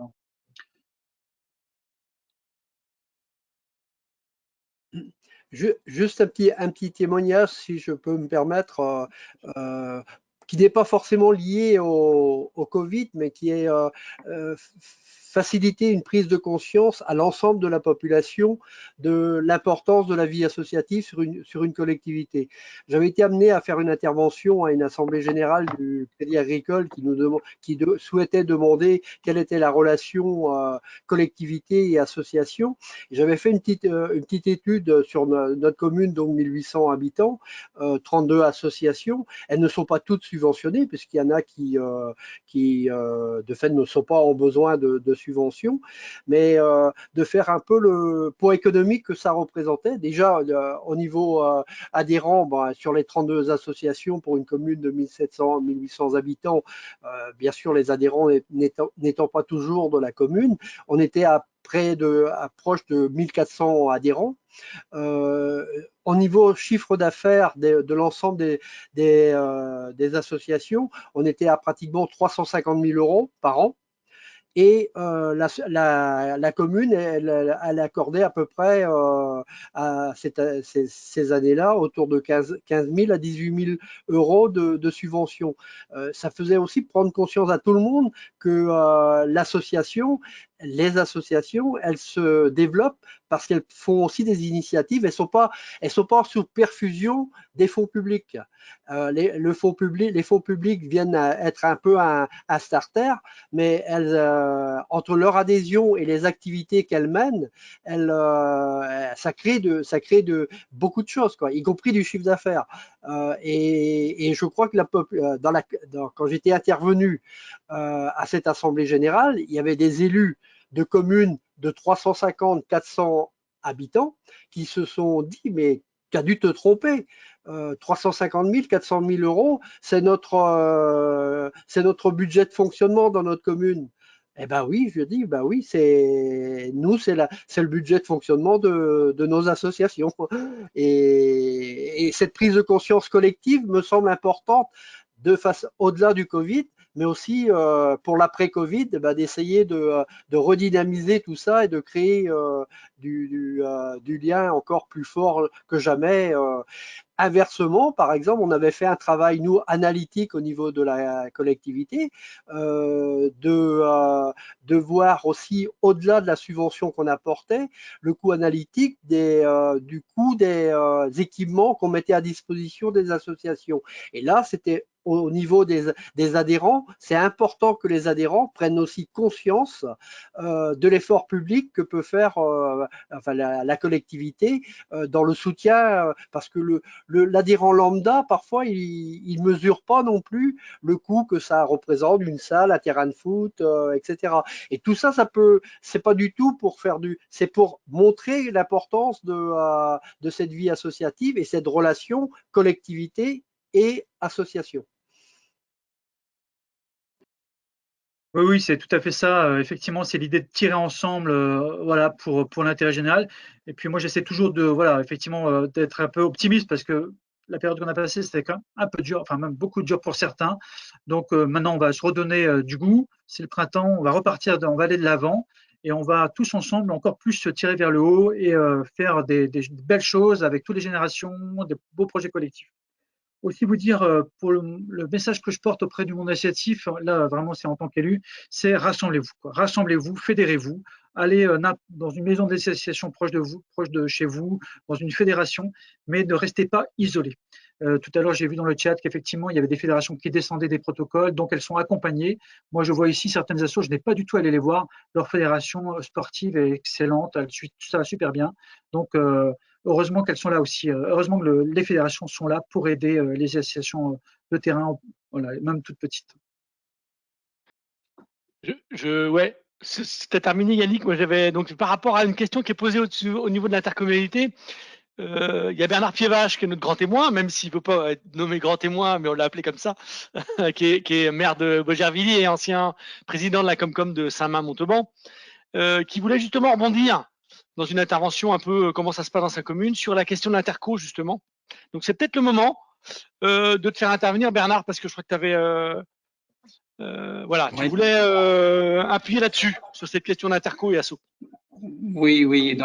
Alors, juste peut-être en préambule, moi je dirais que c'est vrai que le milieu associatif, moi je ne doute pas du tout, l'activité des associations va reprendre, peut-être qu'ils vont mettre un peu de temps dans certains endroits par rapport à d'autres, mais j'ai totalement confiance.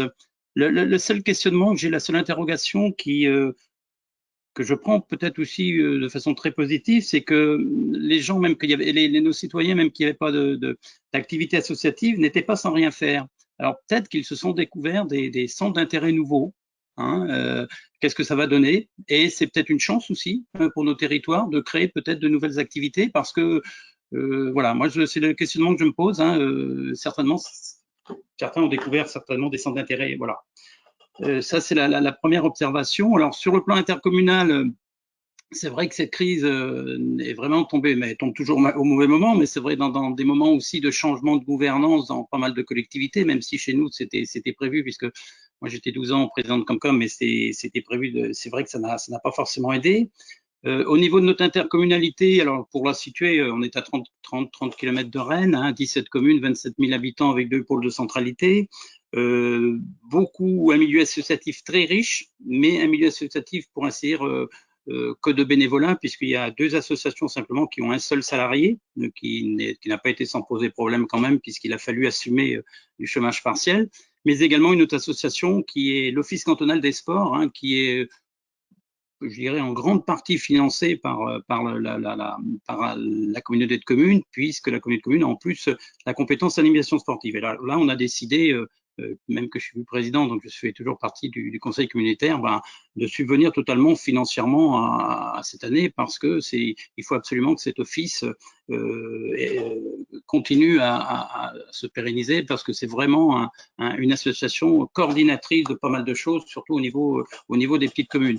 La problématique chez nous, dans notre Comcom aussi, on a une particularité, c'est certainement pas chez nous, dans ce territoire de 27 000 habitants, on a deux cinémas, un qui appartient à la communauté de communes gérée par une association, et l'autre qui est associatif, mais qui est au même niveau d'accompagnement financier. Là, on a tout simplement décidé de financer absolument tout pour 2020 et voire 2021, parce que ça, toutes les associations sont pertinentes, mais des cinémas dans nos milieux ruraux, c'est quelque chose de très, très, très important. Et ça, c'est vrai que, voilà, donc ça a été même pris à l'unanimité, parce que je pense que c'est important.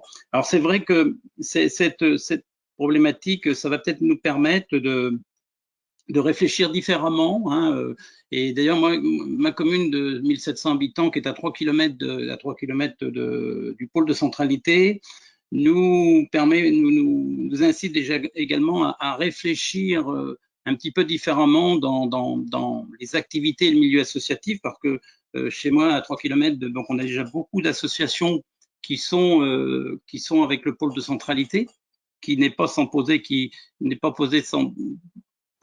d'autres problèmes, mais pas liés au Covid, parce que perte d'identité, tout en fusionnant des associations, mais alors c'est peut-être en dehors du Covid, mais tout en fusionnant des associations, quelle animation on garde dans nos communes? Parce que c'est bien que des associations se réunissent, mais c'est pas le nom, à la limite on s'en fiche, mais c'est l'animation qui compte dans la collectivité. Et ça, c'est un questionnement qu'il faudra certainement y réfléchir tous ensemble. Et je pense que l'intercommunalité, chez nous c'est une petite intercommunalité, est une bonne dimension.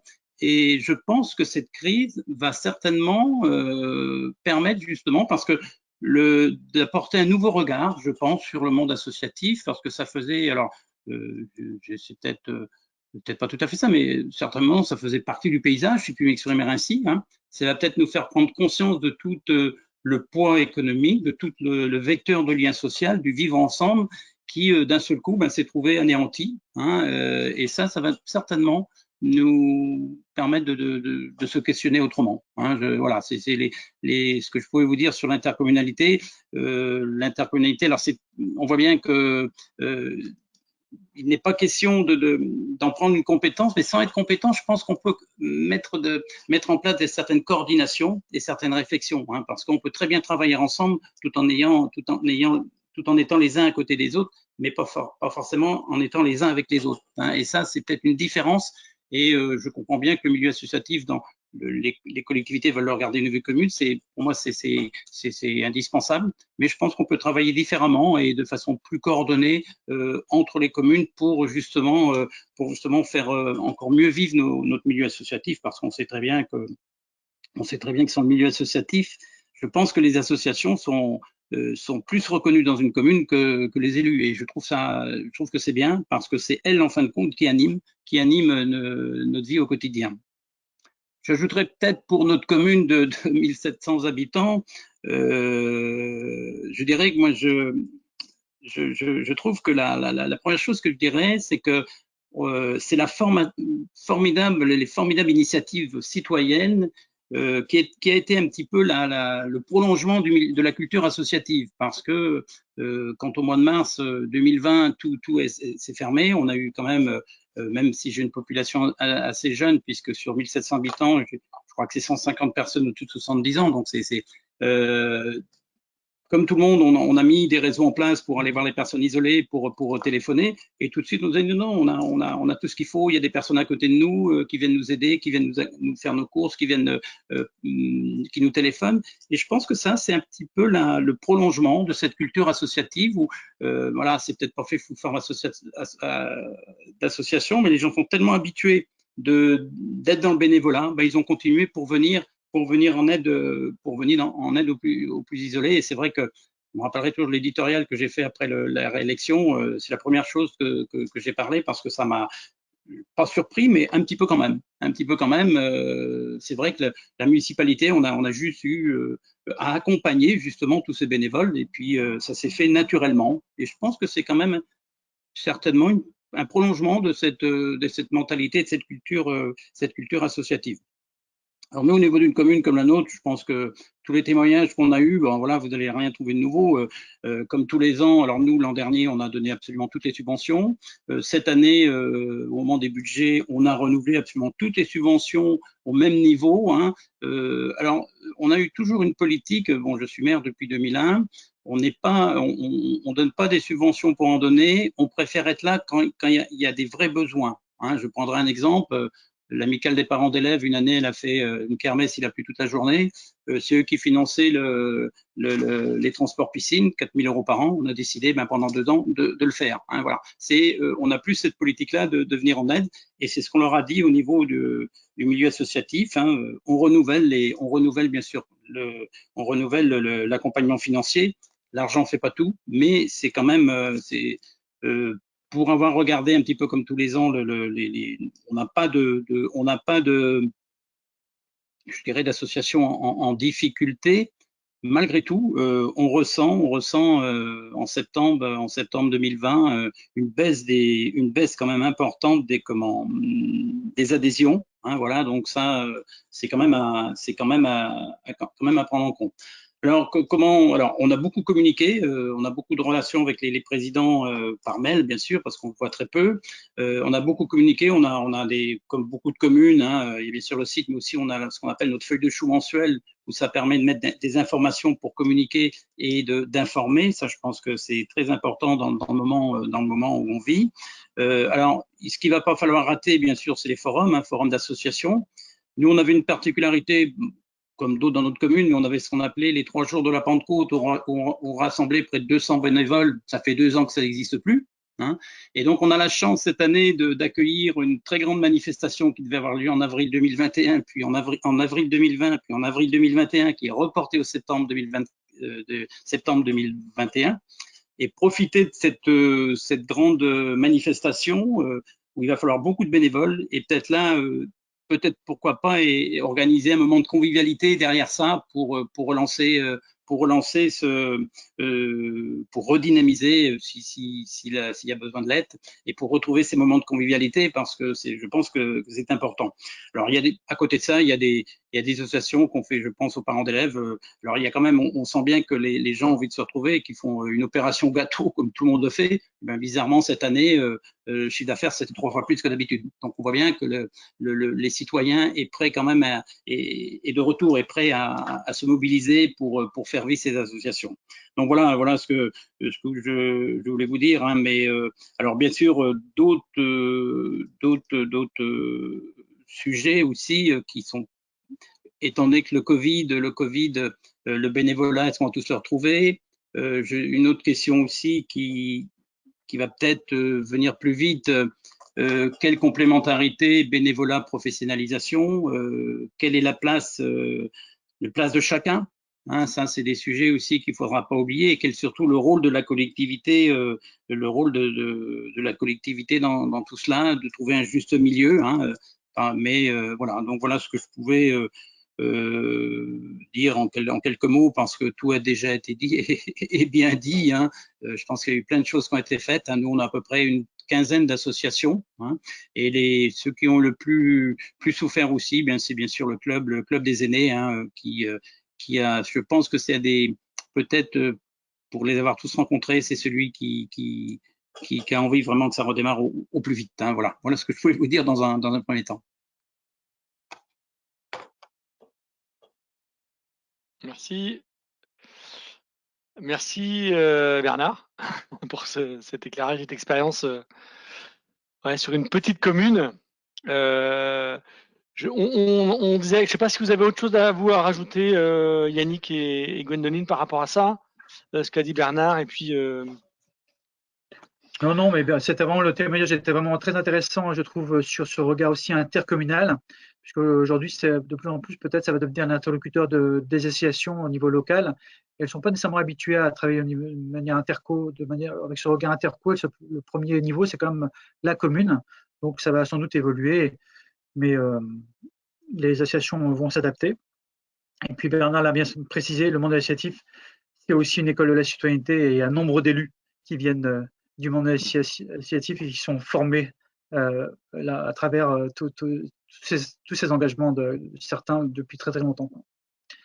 Voilà. D'accord. Il est 19h40, il nous reste 20 minutes pour continuer à échanger, hein. On avait donné un peu cette échéance-là. Je ne sais pas si là, on parlait de Pleumeleux qu'avec 17 assos sur 35 qui ont renoncé à leur subvention, on parle toujours de finances là. Ça peut être intéressant de nous donner comment est-ce que vous avez travaillé avec eux sur ces questions-là, peut-être? Christophe Leduc, est-ce que c'est possible de prendre la parole Bonjour à tous, oui. Ça s'est fait naturellement, en fait. Alors, vous allez mettre votre caméra. Attendez. Votre caméra n'est pas mise, ce serait bien qu'on vous voit, que vous nous disiez où est-ce que vous êtes, où c'est Pleumeleux, parce qu'il y a des gens de toute la Bretagne, combien d'habitants, qui vous êtes, quoi. Et si vous pouvez mettre votre caméra. Voilà, super. Pleumeleux, à 20 km de Rennes en direction de Saint-Brieuc. On est à 3500 habitants et on a 35 associations. Donc, effectivement, ça s'est fait naturellement lorsqu'ils ont rempli leur dossier de subvention. Certains nous ont dit, non, pas cette année, et d'autres nous ont demandé est-ce que c'est raisonnable. Enfin, on leur a dit à vous de voir. C'est vrai que le Covid a coûté énormément aux collectivités. Enfin, ils sont tous conscients de ça, du service surtout du service qu'on a dû renforcer au niveau des écoles. Et bon, à ce titre-là, ils y ont contribué parce que c'est habituellement une année normale, on distribue autour de 23 000 € en subvention annuelle. Et cette année, on est autour de 11 000 €. Ce que je voulais dire aussi, c'est que pour récompenser les bénévoles, parce que c'est important, on a mis en place le prix du bénévolat. Alors, le prix du bénévolat où on a formé. Alors, c'est l'association qui présente le nominé, quoi. Et enfin le candidat potentiel, et en fait on a une petite commission qui se réunit et qui apprécie selon le dossier, qui apprécie et qui nomme et qui distribue 3 prix du bénévolat dans l'année, 2 personnes de plus de 25 ans et 1 personne de moins de 25 ans. Voilà, alors ça c'est pour favoriser le bénévolat et surtout pour encourager les jeunes aussi à faire du bénévolat et à s'engager dans les associations. Voilà ce que je voulais dire. Moi, je vais vous rajouter une question par rapport à ça. C'est de leur initiative ou c'est un échange avec les associations? Le prix du bénévolat? Non, avant, la question d'avant sur qu'elles aient abandonné leur subvention. Alors, il y a eu, pour les 3/4, c'est leur initiative. Et pour un quart, il y a eu des échanges où ils se posaient la question si c'était légitime de demander des subventions. Et on a échangé entre nous. Et cette année, on avait demandé aussi à la vue sur leur épargne. Donc, ils se sont un petit peu posé des questions pour certaines qui avaient de l'épargne et qui disaient est-ce que c'est légitime de demander des subventions. D'accord, d'accord. Vous avez travaillé avec eux, c'est pas. D'accord, vous avez eu quand même une petite sensibilisation. On a eu un échange, mais je vous dis, pour les 2 tiers qui ont renoncé, ça s'est fait naturellement, hein, sans échange. D'accord. Il y avait une question sur le prix du Ce qui est bénévolat. important aussi, c'est les subventions, c'est une chose, mais ce qui est important aussi, c'est que faut bien se dire que la subvention, elle ne doit pas elle doit être juste mesurée pour encourager les associations à faire de l'événementiel. Parce que lors des événementiels, c'est là aussi où ils se renflouent d'un point de vue financier, quoi. D'accord. Il y avait une question dans le chat sur quelle récompense sur le prix du bénévolat? Alors, c'est un trophée de la commune. D'accord. Un trophée spécifique, une emblème de la commune. D'accord. Et donc, il y a quelqu'un qui précise qu'il y en a qui ont travaillé avec France Bénévolat.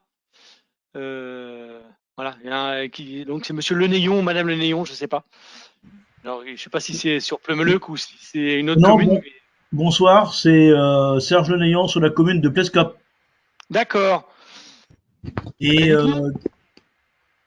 donc, France Bénévolat remet des diplômes en fonction de l'ancienneté, justement, et pour valoriser le bénévole. Et en fonction de l'ancienneté du bénévole, il y a 3 niveaux de diplôme, un diplôme de bronze, un diplôme d'argent, un diplôme d'or. Et ce diplôme est remis lors d'une grande manifestation, alors qui peut être au moment des vœux du maire, au moment du grand forum. Enfin, on l'a fait à ce moment-là. Et ça a été très bien perçu par les bénévoles, justement, qui ne s'attendaient pas. Parce que volontairement, au départ, il y a eu un travail de président pour pouvoir rassembler un certain nombre d'informations, sachant que le bénévole en question, ses années sont valorisées, qu'il soit dans cette association-là ou dans d'autres associations. C'est-à-dire que ça peut être le cumul de plusieurs années de bénévolat, justement, qui sont mis en valeur ce jour-là. Voilà. D'accord. Ah, merci pour cette, ce complément sur Plescop. On a des, ça se complète entre le Morbihan et l'Ille-et-Vilaine. Voilà. Donc c'est bien. Je ne sais pas s'il y a d'autres témoignages. Merci Monsieur le Duc aussi, du coup, témoignage sur le prix du bénévolat. Alors j'ai pas. Est-ce que Michel, il y avait d'autres témoignages aussi qui pouvaient peut-être, je ne sais pas, si tu as repéré des choses qui peuvent être mises en avant, des choses originales? Non, a priori, on s'y retrouve. D'accord. Donc là, c'est vrai que là, il y a on remet sur le tapis aussi le fait que, mais là, tout le monde l'a dit, et notamment Bernard, hein, sur la question des associations avec salariés ou sans salariés, quoi, qui ne sont pas dans les mêmes quand même conditions, quoi. Hein. C'est clair que l'aide n'est pas la même, quoi, pour une collectivité par rapport à ça, effectivement. Peut-être juste sur la question de la trésorerie, pour rebondir sur ce qui a été dit tout à l'heure par Monsieur Leduc. En effet, je pense que la trésorerie d'une association qui a des salariés n'a pas la même importance non plus qu'une association que des bénévoles, parce que les charges sont notamment pas les mêmes. Et sur les questions d'indépendance aussi des associations, en général, en effet, peu apprécier des associations sur la gestion financière que les collectivités demandent l'état des comptes bancaires, parce que parce qu'on a un peu de trésorerie, qu'on n'a pas besoin en fait de cette trésorerie-là.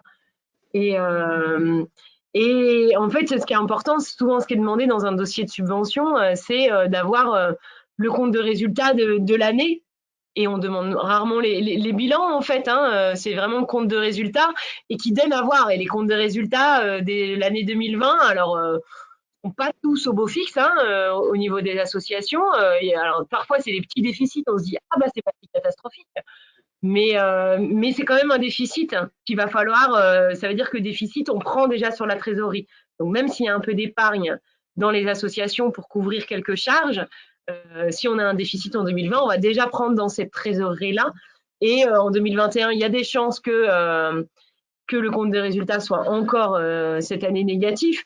Donc c'est vrai que voilà, c'est comme une entreprise qui a besoin de se développer. À un moment donné, il lui faut de la trésorerie, et pour une association, pareil du coup. Donc c'est vrai que voilà, sur cette lecture de l'épargne des associations, c'est aussi indispensable à leur fonctionnement, même pour organiser un événement en fait. Souvent ils demandent aussi une subvention, mais c'est pas suffisant en tous les cas pour engager les charges liées à cet événement. Donc voilà, ce fonds de roulement, il est aussi indispensable au fonctionnement associatif, même si voilà, cette année, la trésorerie des associations sert surtout à boucher les trous, quoi. Et je pense qu'on va être sur 2 années comme ça, et que du coup, s'il y a certaines associations qui ont un peu de chance justement d'avoir de la trésorerie, c'est bien qu'elles y touchent pas trop non plus en fait, vu que la reprise va pas être simple. Voilà, c'était juste une petite précision sur ça. Je vois que ça continue du coup à, à témoigner sur le chat. Tout à fait, il y a des... Alors, il y avait Stéphane Mengui, là, je ne sais pas de quelle commune il est,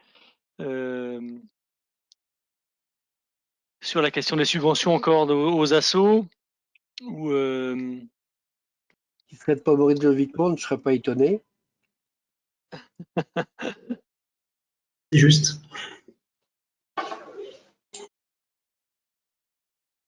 Alors, je ne sais pas si quelqu'un dans ceux qui ont, il y en a plusieurs là, j'arrive pas à tout lire du coup ceux qui arrivent. Donc, je ne sais pas s'il y en a qui veulent intervenir. Alors, on est beaucoup sur les comptes, hein, je vois ça, sur trésorerie. Alors, je sais pas si vous-même, alors je sais pas si on continue peut-être sur ces questions-là, hein, mais si vous avez des questions, peut-être vous, Gwénoline et Yannick, sur dire ah bah tiens sur tel, si vous avez des recherches d'expérience par exemple, parce que c'est vrai qu'on va pas faire que subvention.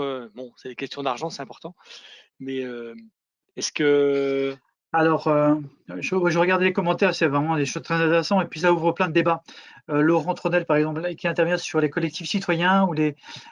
Alors, ça me pose question effectivement sur la question des statuts. Parfois, il y a des collectifs qui ne sont pas organisés en association, donc comment les appréhender?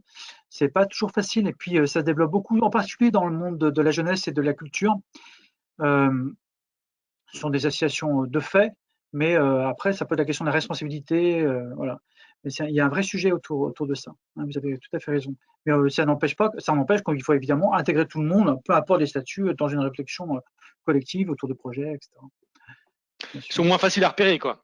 Oui, c'est moins facile souvent. Et puis ça peut s'arrêter un peu du jour au lendemain, c'est moins, on sent moins quoi, les choses. Alors les formations vers les trésoriers, oui, effectivement, c'est une excellente chose à faire, hein, faut pas hésiter. Tout à l'heure, je crois qu'il y avait une question sur qui propose des formations pour les bénévoles. Alors là, je vous invite à aller sur un autre site qu'on anime qui s'appelle formation-bénévole.bzh.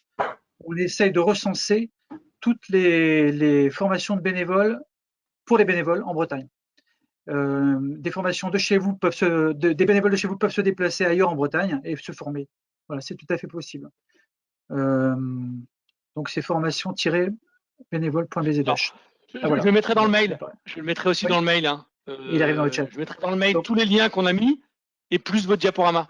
Donc je l'ai récupéré. Voilà, il y a aussi dans le diaporama qu'on a présenté, il y a aussi énormément de liens. Du coup, le lien là sur la formation y est, mais aussi sur tous les dispositifs. En fait, il y a des liens hypertextes sur l'ensemble du diaporama. Donc, du coup, vous aurez normalement tout est à peu près condensé. Voilà, effectivement, vous avez raison. La Ligue de l'enseignement propose beaucoup de formations. Les fédérations en général proposent des formations et pas uniquement des formations pour leurs membres. Ils ouvrent aussi parfois à d'autres. Et voilà, sur la question des coûts, en général, c'est des formations qui sont gratuites parce qu'elles sont financées justement par le Fonds de développement de la vie associative ou elles sont vraiment voilà, sur parfois une soirée de 3 heures, ça va être 5 € maximum par bénévole. Mais c'est vraiment, voilà, le coût n'est vraiment pas un frein parce qu'il y a souvent une subvention pour ça.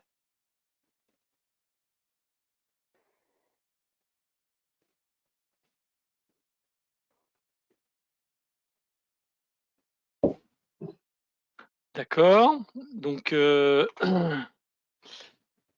donc, il y avait la question des budgets, la question de la formation. On a vu, on a parlé un peu de la question des publics. Hein, vous avez parlé des jeunes, des anciens, qui, voilà, entre les jeunes qui s'engagent autrement et de façon différente, avec des engagements sur les courtes durées, des anciens aujourd'hui qui ont plus des problèmes pour se réunir parce qu'ils ont peur du Covid et qu'il n'y a pas de salle. Voilà, il y a ces questions de public qui sont intéressantes. Je trouve que dans tout ce que vous avez dit, là, il y avait ça qui n'est pas forcément ressorti après. Hop. Ok, beaucoup de choses sur la trésorerie, effectivement. Je sais pas, hein, s'il y a d'autres. Il est 19h54, il nous reste 5 minutes. Ça laisse, si quelqu'un veut intervenir ou poser une question, ça nous laisse 5 minutes de questions un peu. Alors, un autre échange est-il prévu pourquoi pas, hein, dans le cadre de formation ARIC, peut-être, pourquoi pas. Je sais pas. Si il y a de l'appétence sur ces questions-là, pourquoi pas. Il y a des choses qui sont faites en partenariat ARIC, mouvement associatif. Jérôme? Voilà. Oui. Jérôme, oui, juste un questionnement par rapport, je parlais tout à l'heure des relations professionnalisation et bénévolat. Derrière ça, on a essayé en 2018 avec les associations du territoire de mettre en place comme un groupement d'employeurs. Hein, et ça, ce serait bien qu'on puisse échanger avec d'autres collectivités qui l'ont peut-être fait. Ça, on n'a pas réussi, tout simplement. On n'a pas dû être bon, je sais pas. On n'a pas réussi parce que voilà, c'est compliqué. Mais et je pense que c'est des questions, des questionnements, des interrogations certainement à approfondir. Parce que cette relation professionnalisation et bénévolat, parce que je pense que ça fait partie aussi, ça fera partie, je pense, du paysage demain, et ça fait déjà partie du paysage, le rôle de chacun et comment, voilà. Hein. Je peux me permettre, Jérôme? Oui, vas-y. Sur les groupements d'employeurs, effectivement, monsieur, vous avez tout à fait raison. C'est vraiment l'avenir, je crois, pour le monde associatif. Donc, il y a les groupements d'employeurs associatifs se développent. On pourrait, pourquoi pas, on pourrait travailler ce sujet ensemble, Jérôme. Enfin, en tout cas, je te lance la perche, mais à toi de voir. Hein, mais voilà, il y a plusieurs GE qui se développent bien, dont le GET, le groupement d'employeurs, le GET, donc groupement d'employeurs interassociatifs, quelque chose comme ça, qui existe dans le Finistère, qui a été monté par l'espace associatif de Quimper et qui vraiment décolle, qui monte très très bien et qui ne tend qu'à s'aimer. Donc, il ne faudra pas hésiter à les interpeller. On peut vous aider là-dessus. Hein, on est très proche d'eux. Vraiment, effectivement, il y a des associations qui n'osent pas salarier parce qu'il y a du 10%, du 20%, n'osent pas y aller, alors qu'à plusieurs, elles peuvent créer un emploi à 100%.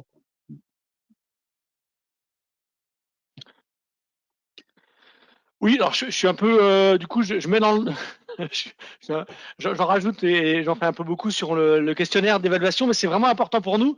Donc, dès que j'ai commencé à avoir des gens qui partaient, je l'ai mis en lien hein, dans le chat pour ceux qui partent. Il y a aussi, j'aurais besoin de votre accord. Si vous voulez, là, vous parlez de mails, de partager des mails, par exemple. Moi, je veux bien mettre la liste des participants aussi avec le mail du diaporama et des liens.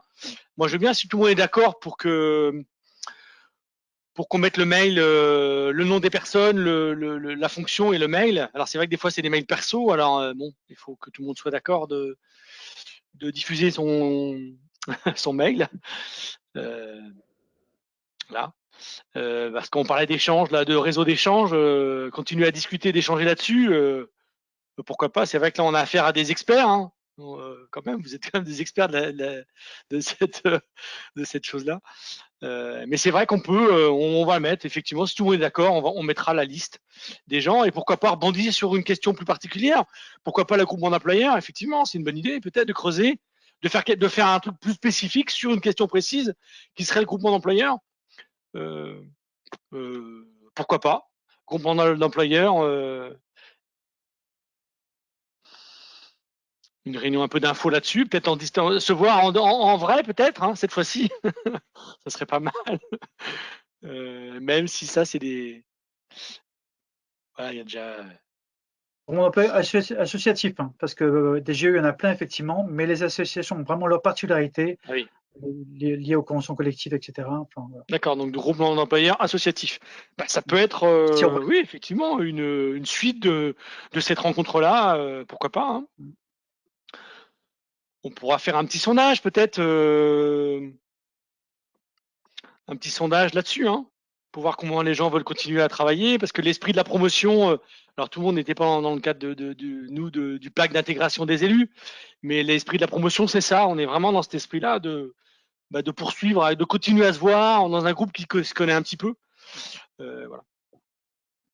Donc ça, c'est sûr que on peut garder cette idée-là, et puis nous, en discuter avec le groupe d'élus de la commission, nous, du réseau des élus, enfin des réseaux des administrateurs de l'élu, avec le mouvement associatif. C'est une bonne idée. Voilà. Je vois qu'il y en a pas mal qui partent. Il est 20h. Vraiment, s'il y a des dernières questions, donc Michel dit que c'est OK pour lui.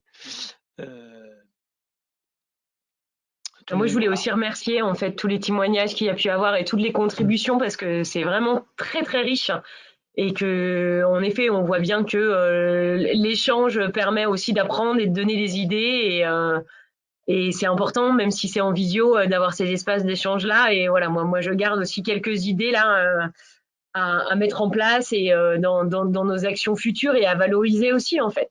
Et on vous a juste préparé, vous verrez à la fin du PowerPoint là, pour aller plus loin. S'il y en a quelques-uns qui ont envie aussi de creuser ces questions-là sur des ressources en ligne, voilà, juste sur un événement qu'on a co-organisé avec la région Bretagne et avec l'idée qu'on le fait tous les 2-3 ans sur les assises régionales de la vie associative. Alors peut-être que certains d'entre vous y étaient, mais en tous les cas, la thématique, elles ont eu lieu en novembre 2020, la thématique de cette année était coopérer pour changer, et où il y avait justement des témoignages de collectivités, d'associations qui collaborent ensemble, et on était aussi voilà, beaucoup dans des échanges comme ça. Donc voilà, en effet, n'hésitez pas à vous abonner à une newsletter pour ces infos-là. Et puis, on vous a mis aussi quelques liens sur des espaces ressources pour les associations, mais aussi là, le kit asso de l'élu qui montre par rapport voilà, sur des questionnements en lien avec la subvention, en lien avec le Covid, voilà, quelques ressources s'il y en a certains d'entre vous qui ont envie d'aller plus loin sur ces réflexions. Et voilà, un grand merci à tout le monde. Merci à tous parce que c'est une première pour nous, hein. La suite d'une conférence suite aux promotions. Merci à Michel pour son aide aussi quand même. Merci aux élus qui ont participé à la préparation de ça. Et puis merci à Yannick et Gwendoline forcément. Un plaisir, merci beaucoup. Été, quand même les chevilles ouvrières.